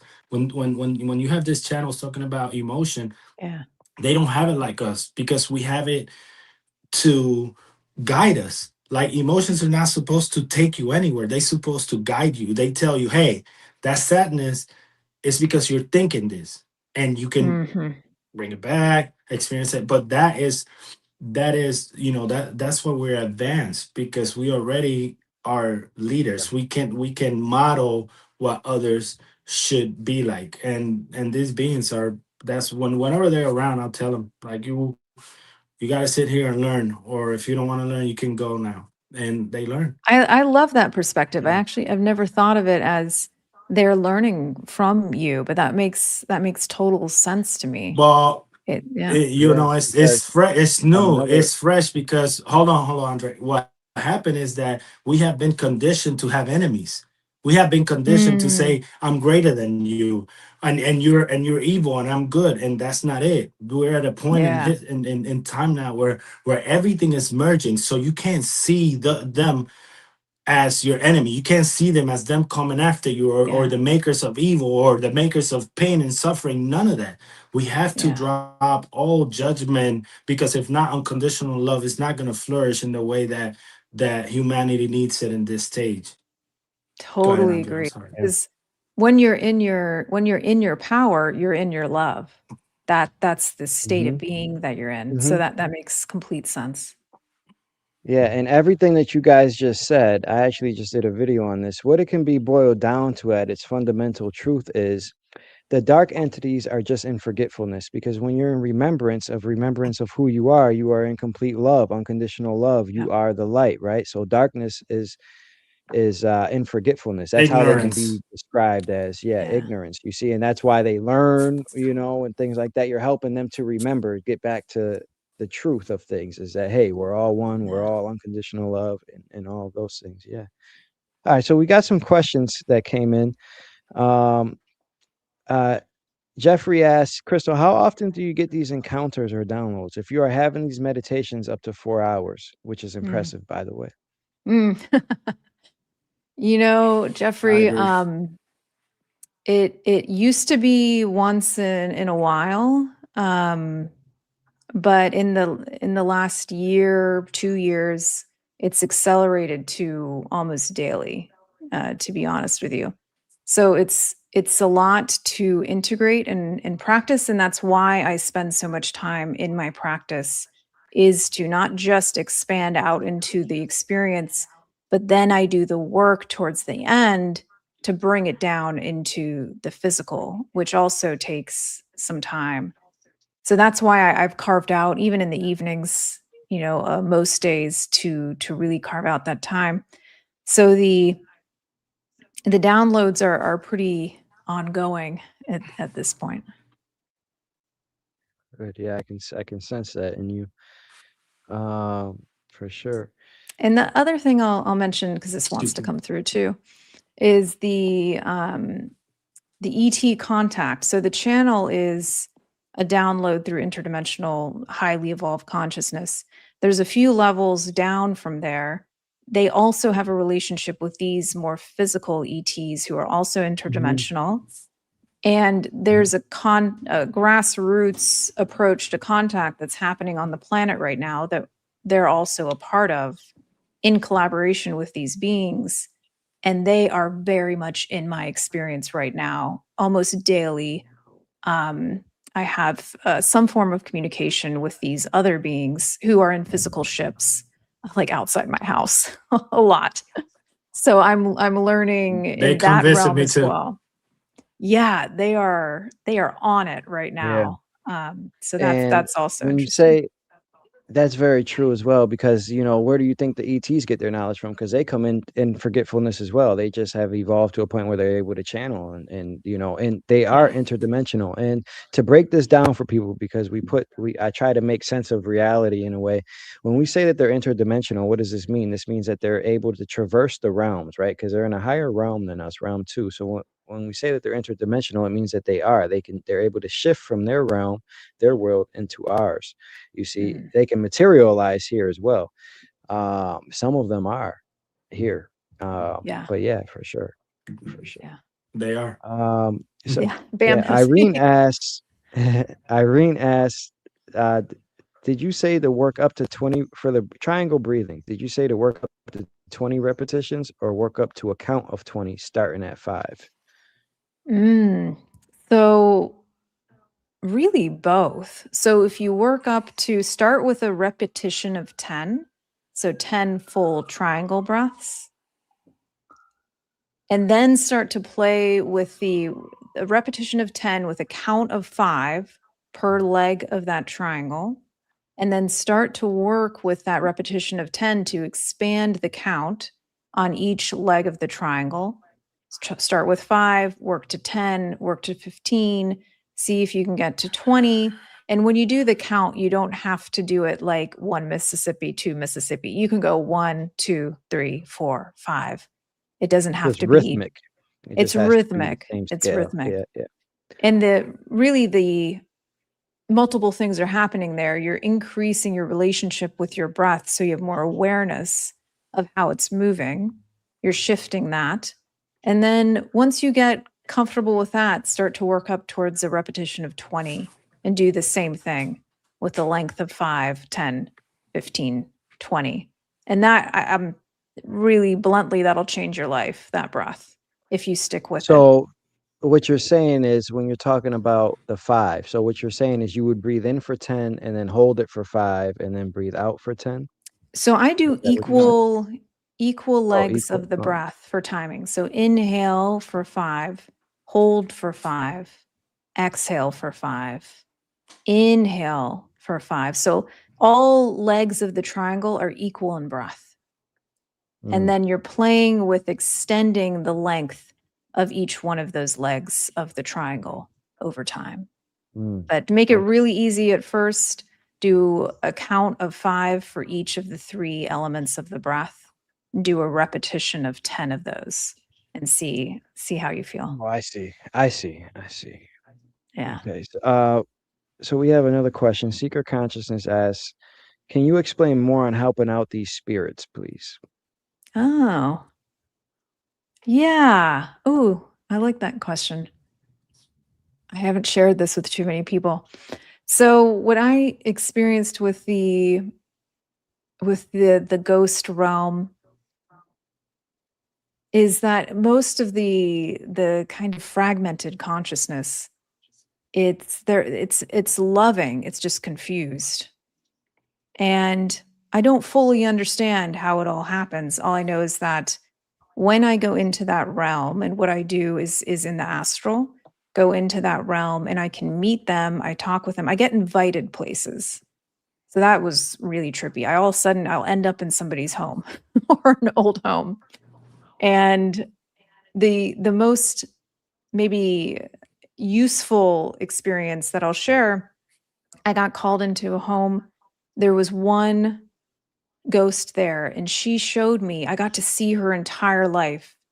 And see it through her eyes, and it was beautiful. And she was in a lesbian relationship with another woman, and they had had amazing love affair. They deeply loved each other, and she had died suddenly, pretty young. And the woman was still alive that was left in the physical. And so she showed me, she was like, this is why I'm staying. I'm staying because of love. And I conversed with her and I said, yeah, but this isn't life. This isn't life. And as soon as I said that, I get chills still. As soon as I said that, her heart space started to open, and she looked down and the light was starting to come into her heart space. And she was like, oh gosh, what's happening? Wow. And I was like, no, feel the love, let the love in. And then she expanded into light. And so as soon as that Wow. happened, about 20 other That's ghosts beautiful. showed up. And Like, so hey, I help had, me, help me. Yeah. I was like, oh gosh. And then Yeah. each one of them, we did the same thing. I was like teaching a class, and I showed them love is how they recombine with wholeness. And so each one of them was reconnecting to their love, which was important because the capacity for consciousness in that state, it's almost like a toddler consciousness. So you can't be too complex with it.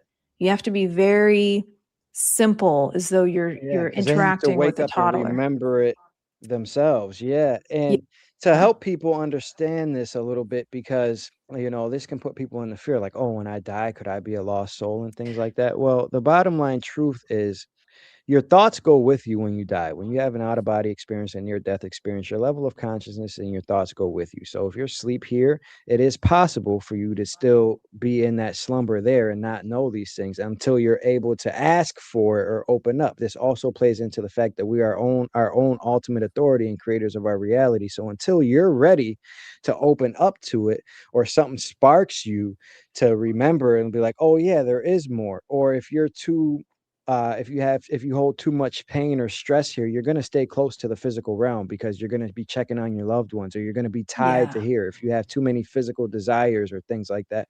But then that's why when you mention them, that, oh yeah, love, feel it, and then they're able to transcend to the higher realms, planes of existence, their heaven or whatever. You see, Yeah. that's what's going on. Because I've seen my friend. He's still in realm one and in dimension. He's died like 6 years ago, or maybe even Mm. longer now, and he's still there. And every time I see him, he's just like having a party, like he's just there. And I get the vibe that, like, he may know that there's more, but I don't think he really wants to leave yet. So I'm Yeah. I'm just like, all right, if you're okay, bro, whatever, Well, stay there. and we have free will. And so if there's a Yeah. free will, even if you're unconscious to it, and sometimes you're conscious to it, like this woman was conscious, she was choosing to stay behind for Mm. love. So it makes a lot of sense to me. And I actually had a fragment of my soul was left in a ghost-like state. I had died through a drowning. I was like thrown off a boat or something. And because of the trauma, there was still a part of me that was in that swamp. And so I had to go back there, Mm, release that stuck mm. consciousness, and bring it all back in. So it doesn't mean you've done anything wrong. It's kind of like the nature of Yeah, the separation. And so we're just kind yeah. of we learn how to bring it all back together.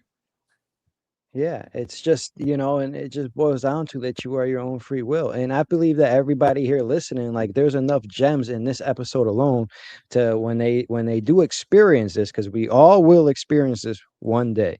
When Yeah. you do experience it, you'll know enough to be okay, so don't have any fear. You will Yeah. know enough to not really experience this, unless you choose to, or have some heavy trauma that you need to release. Well, and your Uh, soul can never be damaged. Like it's yeah, infinite. it's You're an infinite yeah, being. And so any perception of being harmed is an illusion. that as well. That as Yeah. well. Let's see. Um, So I want to a piggyback off what lady. you said, Andre. So real Oh, go quick. ahead. So wherever you find yourself, right? Anywhere you find yourself, just know that you have the choice to move from that place. Same as here, and that's it. You could say that. You could say, well, I don't belong here. Time to Yeah. go. Yeah. Yeah, too. So Mariable says she has a question, or he has a question. A lady did a reading for me about one of my ancestors walks with me, being tribal with paintings and how that connected with Mm. my book that he's still writing. So he's saying, do spirits give us ideas?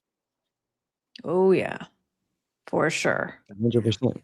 Yeah, That's where the that's movie Avatar came from, is oh yeah. from the other side. But yeah, Especially as you open that aperture, one thing that happens is creativity just has to flow because you're accessing so much more information.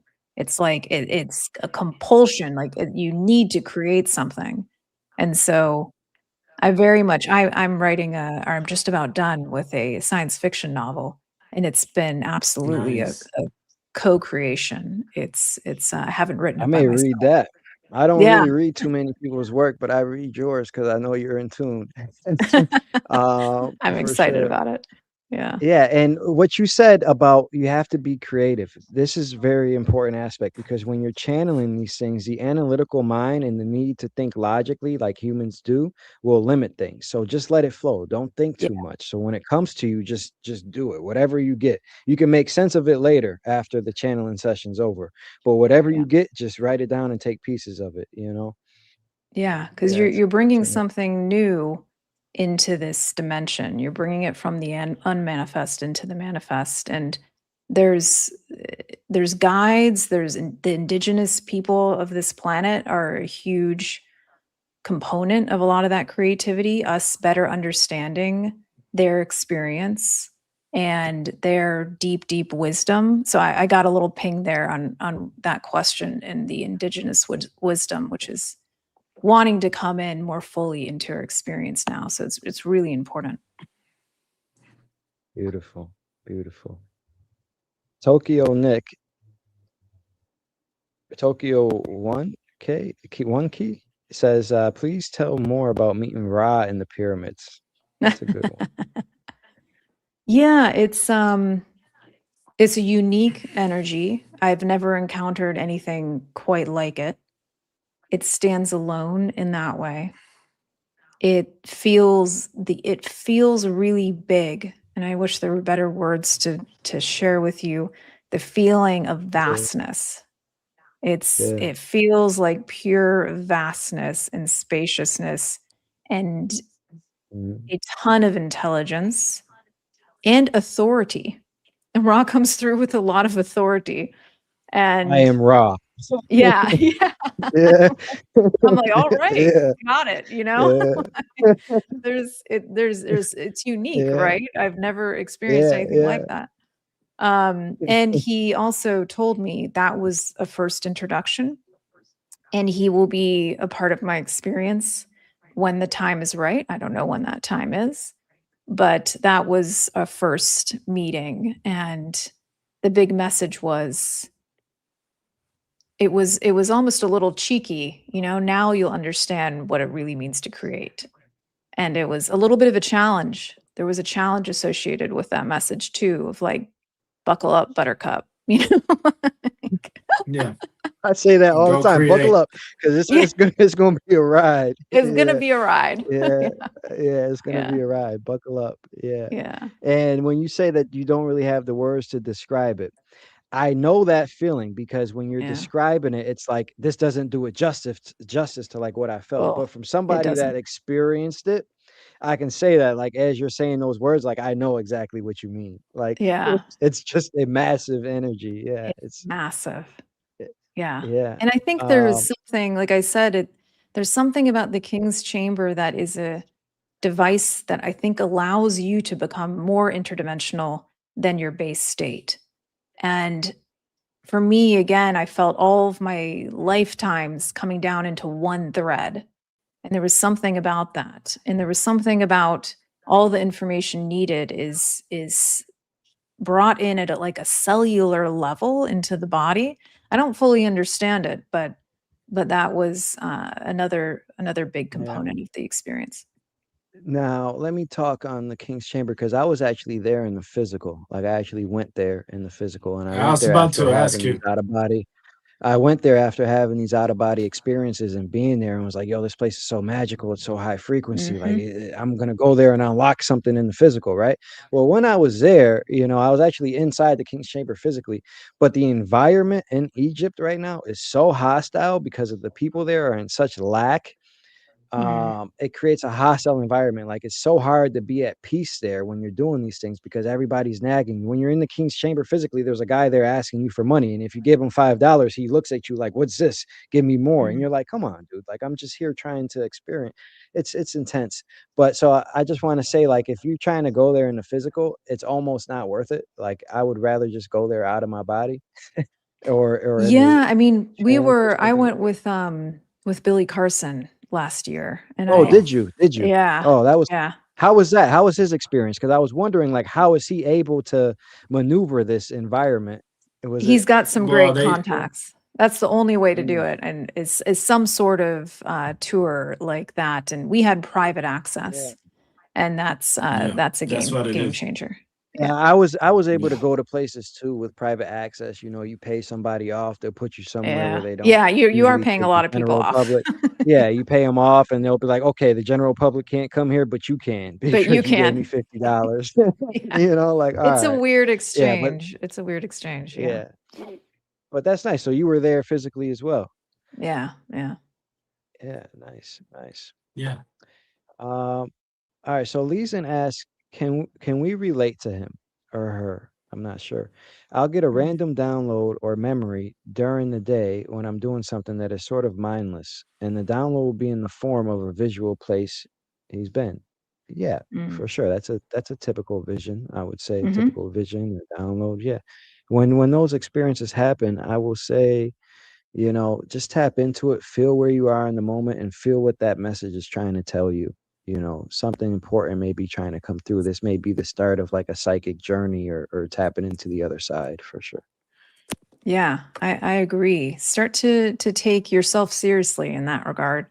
And journaling is one of my best friends. I have now dozens of journals. Because and you mentioned mindless state, which is interesting because that's when these experiences come through, is when your analytical mind can get quiet and still, and then you can receive because you're out of the way, so to speak. So that makes Hmm. a lot of sense to me. And I would write them down, and you'll probably connect more dots that way. Yeah, yeah, for sure, for sure. Thank you for Let's that. see.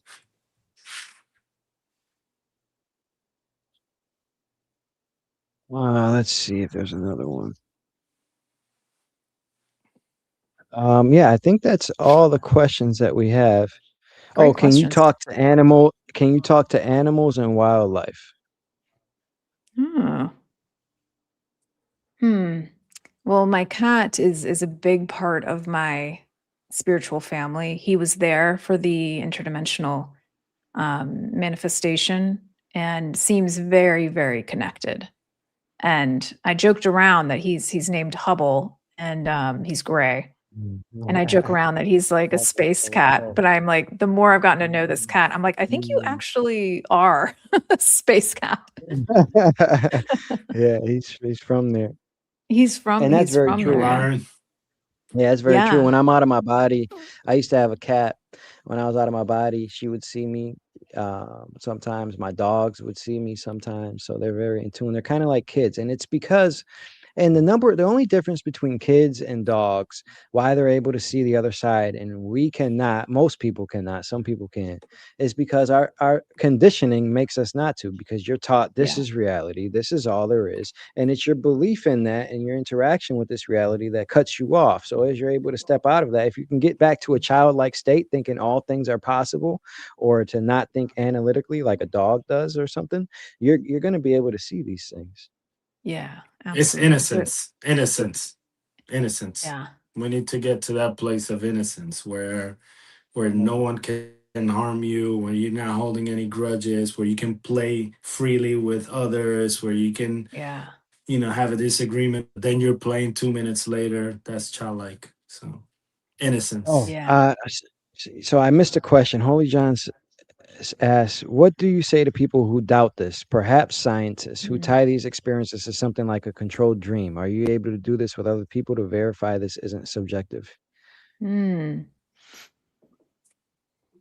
Well, so I come from the science field, and Me I think too. sometimes we forget that the direct experience is a data point, so having the Mhm. experience is valuable. It's what we call an n of one data point. And so, yes, we want to, find as many points that we can to bring them together and say this is verifiable.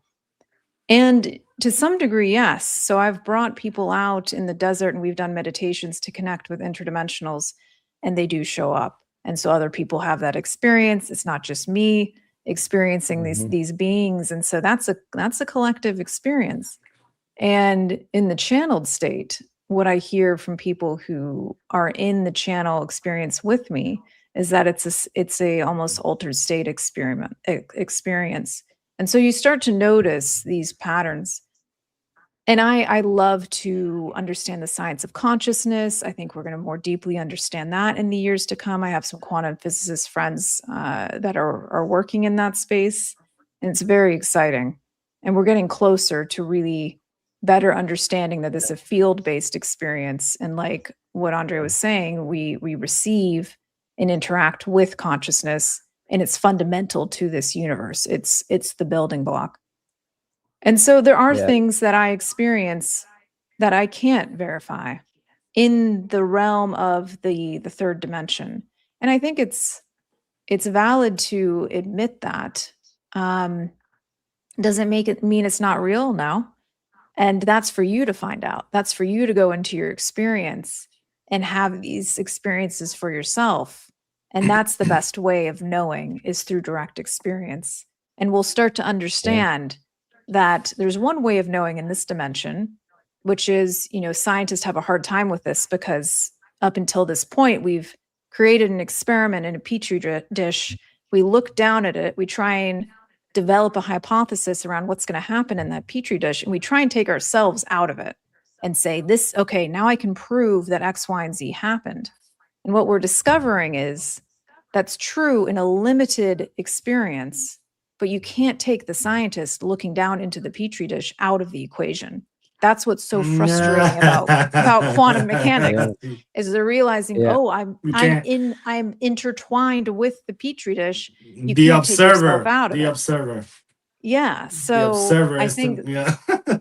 it's a whole the whole conversation around what is intelligence and the conversation around what is true.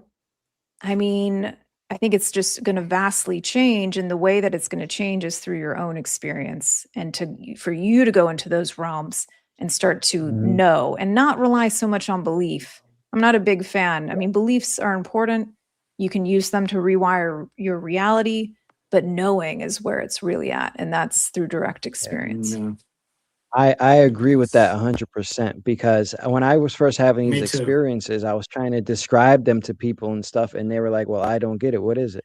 So I'm like, "All right, well, Yeah, I'm just going to teach people how to do it, and they can experience it for themselves." So like, if right. anybody doubts me, I'm like, "Okay, well, I'll tell you how you can do it for yourself, and if you really try this and apply it with an open mind, you'll have this experience for yourself, and that's all the proof that you need. All you need is Yeah. one out of body experience, and you'll be like, "All right, I know this is 100% true. What else is true," and be able to expand on Yeah. that. And then another aspect of what you said is when all right, are really humans are really not intelligent. You see, like an example of this, and I first came to this conclusion after one of my big That's experiences rude. with the construct in the universe. We're so because we try to explain things. Okay, an example of this is Neil deGrasse Tyson and all these top physicists of the world, right? They're trying to understand wormholes or portals and things like that. They're saying it is a possibility they can exist, but how does it work?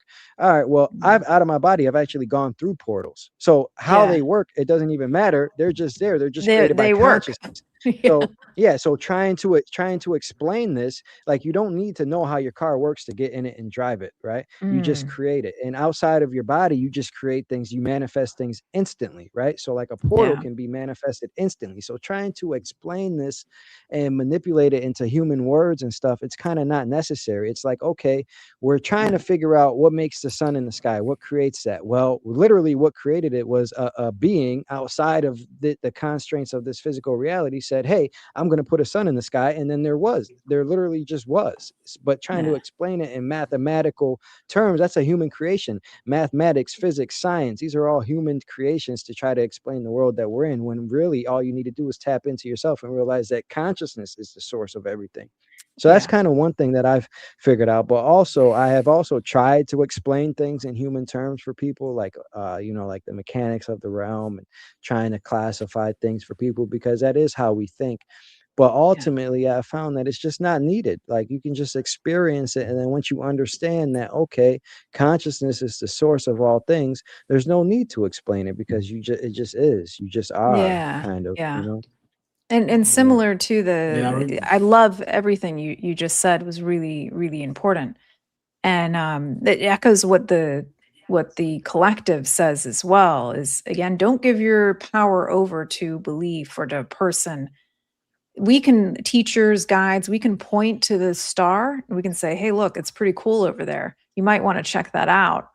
But ultimately, Yeah. it's up to you to go on that journey and discover it for yourself, because that's what's going to move every single one of us forward, is each individual taking it upon themselves to realize what's latent inside of you. It is you.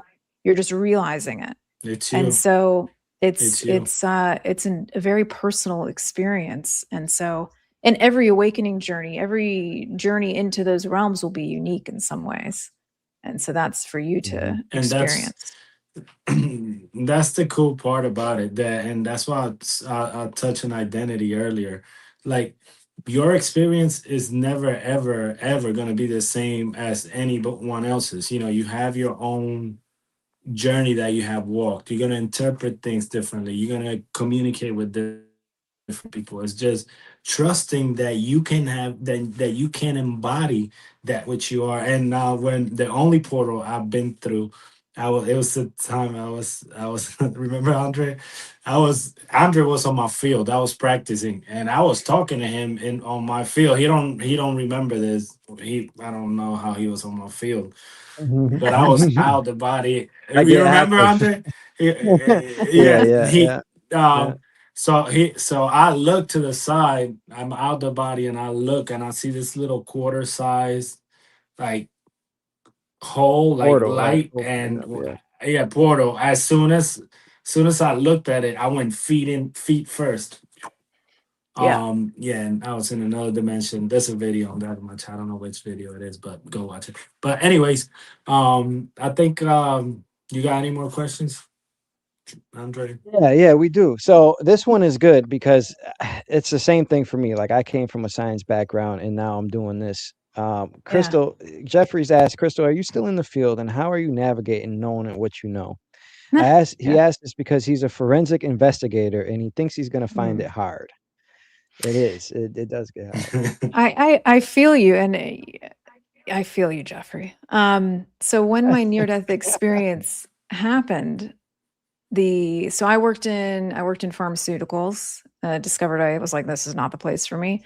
I got into cancer research and then into genomic diagnostics, and was part of the team that brought one of the first blood-based tests for solid tumors to market, which was an amazing journey. And they went through IPO, and it brought a lot of. I was very lucky to have a lot of abundance come into my life, which in retrospect I understood to be a propellant for where I was supposed to go next. But I was Hmm. experiencing exactly what you're pointing to, which I could get any job in biotech I wanted. I was getting Hmm. all kinds of crazy offers that I deeply appreciate. Hmm. And I deeply appreciate that work because it was important and it provided me so much experience. And there was something inside of me that said, it's over. And to face that voice in you when everything on paper says you should be taking that job and everybody around you is saying you should be taking that job, that's a tough thing to listen to. And when my NDE happened, I was in between. I was still working in biotech. I was actually co-founding a company. And that hit me like a ton of bricks. It wiped my plate clean, and I had to take it more seriously about this next realm. And then over the years, I got more and more out of the biotech scene, which it took some mourning, some grief, because I loved that space, but I also knew it was over and that a new phase was emerging. And as soon as I started to trust that, and it's a leap of faith, it is trusting yourself and listening deeply, because these whispers that come up, if you don't take the space to listen to them, you'll end up at a point where they have to scream at you and really kind of force the reset, if you will. Like a And near-death experience. like a near-death experience. And I don't wish it on anybody, Yeah. but I also don't think I Yeah. would be where I'm at without it. And so I'm Mhm. grateful. But I really encourage you to listen to yourself, take that time to listen to the whispers. And if you start to follow those steps, life starts to meet you in really miraculous ways, and you just build momentum. Like a Yes. natural momentum comes in and sweeps you Yes. up Mhm. Yes. into what's meant for you. And Yeah. so, yeah. That's so true, and I've had a similar experience, and I just wanna touch on this because there's probably other people that are experiencing the same things, and, to add another perspective to it, and I agree with everything that you just said. But for me, it was so I went to a psychic community in New York called Lilydale. If anybody out there wants to look this up, look up Lilydale. Now, the psychics in this community, they have to go through rigorous tests to see if they're legitimate. And I went there and I met with monks. They have a church there where they just worship the spirit. And then I had a psychic reading done. And in this reading, he read my future and he said, I see you on the West Coast in a big building and there's boats involved. And then he was like, it's going to be very beautiful. You're going to be very happy because you've achieved this. And then another thing came into him. He said, but wait, there's going to be a point in your life where you're going to make a decision and you can go two ways. And he just said that and smiled. Now, I'm getting chills as I'm saying this. Now, the point in my life was right when I just decided to quit I was a aerospace project engineer. The point in my Oh, life was when wow. I decided to quit that and pursue this full time to help wake up everybody. And that's because right when I quit, a month after I quit, I had a job offer for one of my customers in LA. Boeing Mm, Satellites. They offered me a job in LA. And what is that? That's a big building on the West Coast. And I turned that down. I had already quit. And this was a major job offer, like 150K a year. And I was like, I could have been set. But I yeah. turned that down and I said, no, I'm going to do this. And I didn't even know where my next paycheck was coming from. I didn't know anything. I just said, nah, I have to do this. I have to wake people up. And then and like you said, the momentum came. And then I had an outside influencing me and I shut everything down. But the momentum is still there for sure.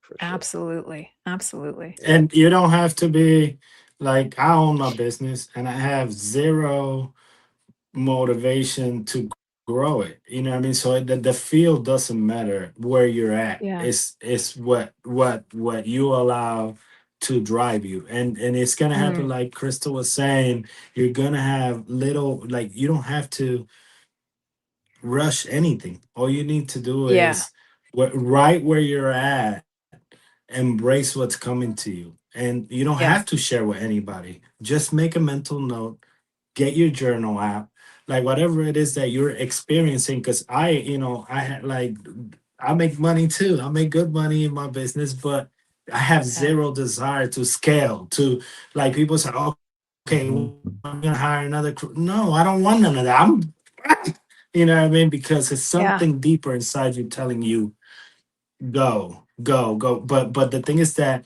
my clients experience that part of me. You don't have to get out of where you're at to live Totally. what you were called to live. And then the more you do it, the more those little doors are going to continue to open up, and your path is going to open up as you open up to it. And the worst thing you can do is get out of where you're at too fast. Just allow for Yeah. your true self to come in with your wife, with your children. Not let fuck all this career change. I don't know. How about treating your wife a Yeah. little better? How about not kicking the dog? How Yeah. about how about paying for someone else's gas? For real. How Yeah. about having one less fucking line of coke this weekend? You know what I mean? Just start where you're at. Start small No, moves. Small seriously. moves. Like, Yeah.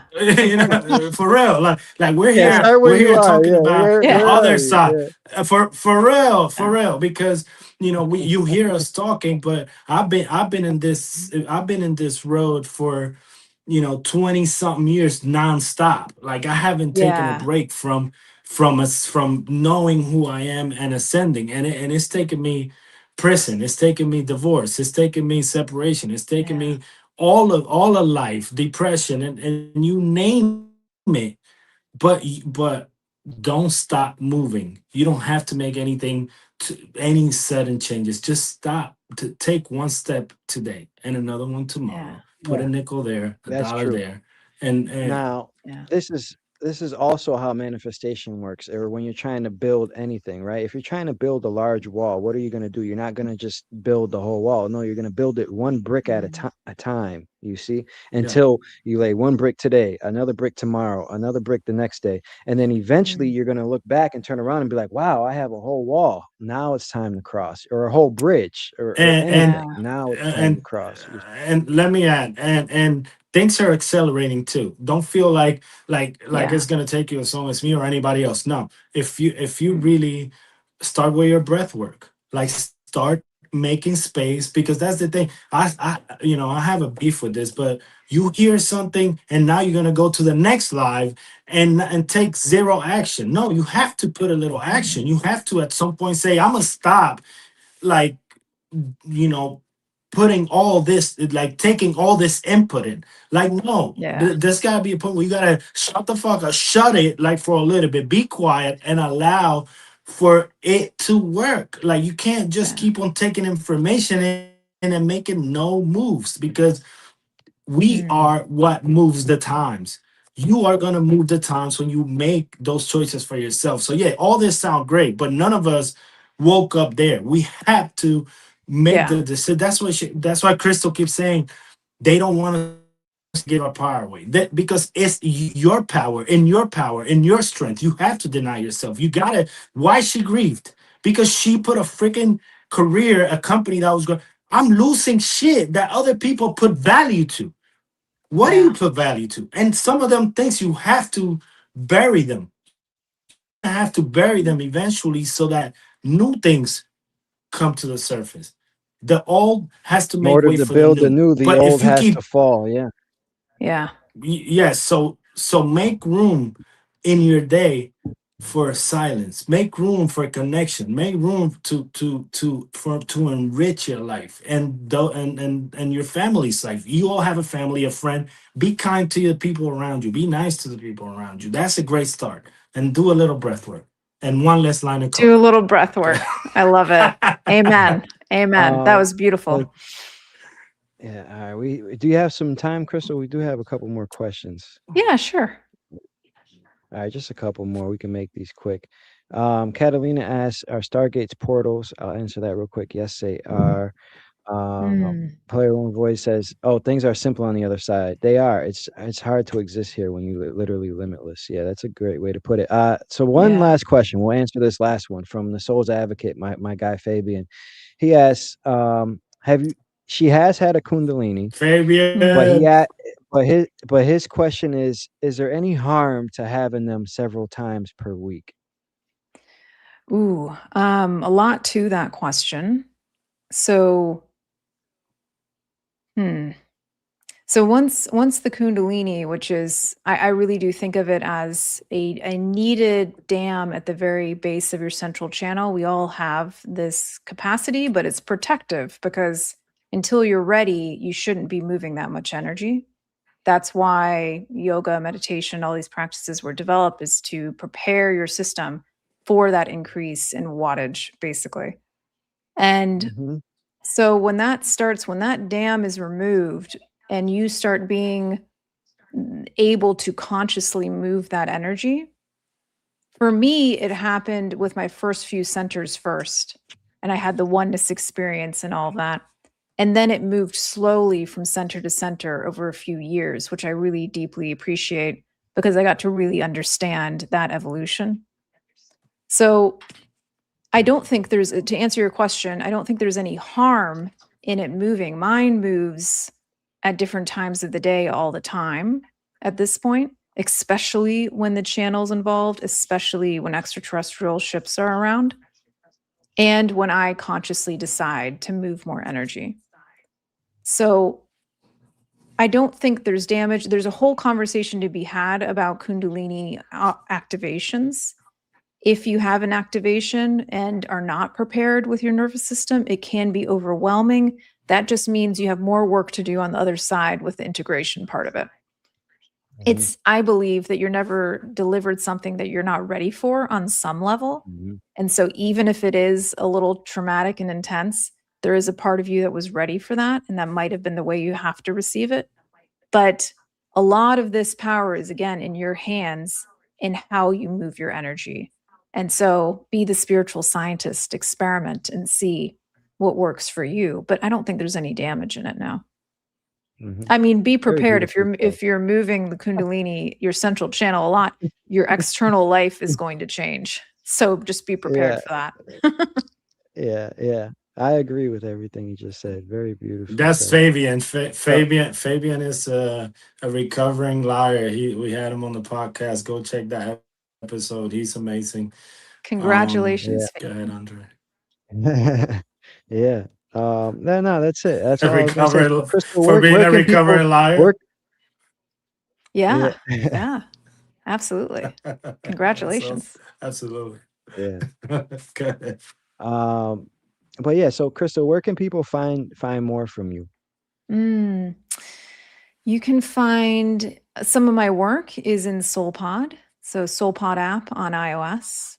I do workshops and retreats as well. We're about to have one in Joshua Tree in a few weeks. And we have maybe one spot open for that retreat.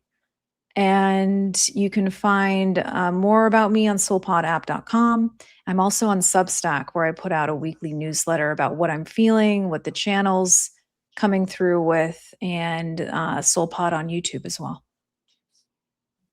Nice. Soul And Pod. somebody reached out to me, one of your I don't know, your publicists or somebody, and mentioned that you were willing to offer a free month to your SoulPod app. Yeah. Yeah. Yeah. Really? Okay, yeah. Yeah. Yeah, I know I have to give you a code, so I'll respond to that email and I'll put the link in the description after this live, and I'll get that. So you guys will have a free month access to the SoulPod app. You guys can check her out there, and I'll put the link in the description once I receive it for sure. That's amazing. Perfect. Her website link is in the description now, and I'll Yeah. put the link to receive the free month in the description as well. Beautiful. Yeah, that's awesome. Thank you, Crystal. That's very Thank generous. you guys. We appreciate it. This has been such a fun journey. This is really the highlight of my week here. Yeah, good. Same. We're glad to see you Same. for sure. Yeah, so if we'll end this live, if you can just hang tight for a moment, we'll end it. But all right, guys, that's all we have for you today. As always, remember, stay grounded, stay curious, and always remember, you are not just in the game, you are the one controlling it. I'm the alchemist, and I'll see you on the other side. And if no one told you that they love you, I love you. Mm.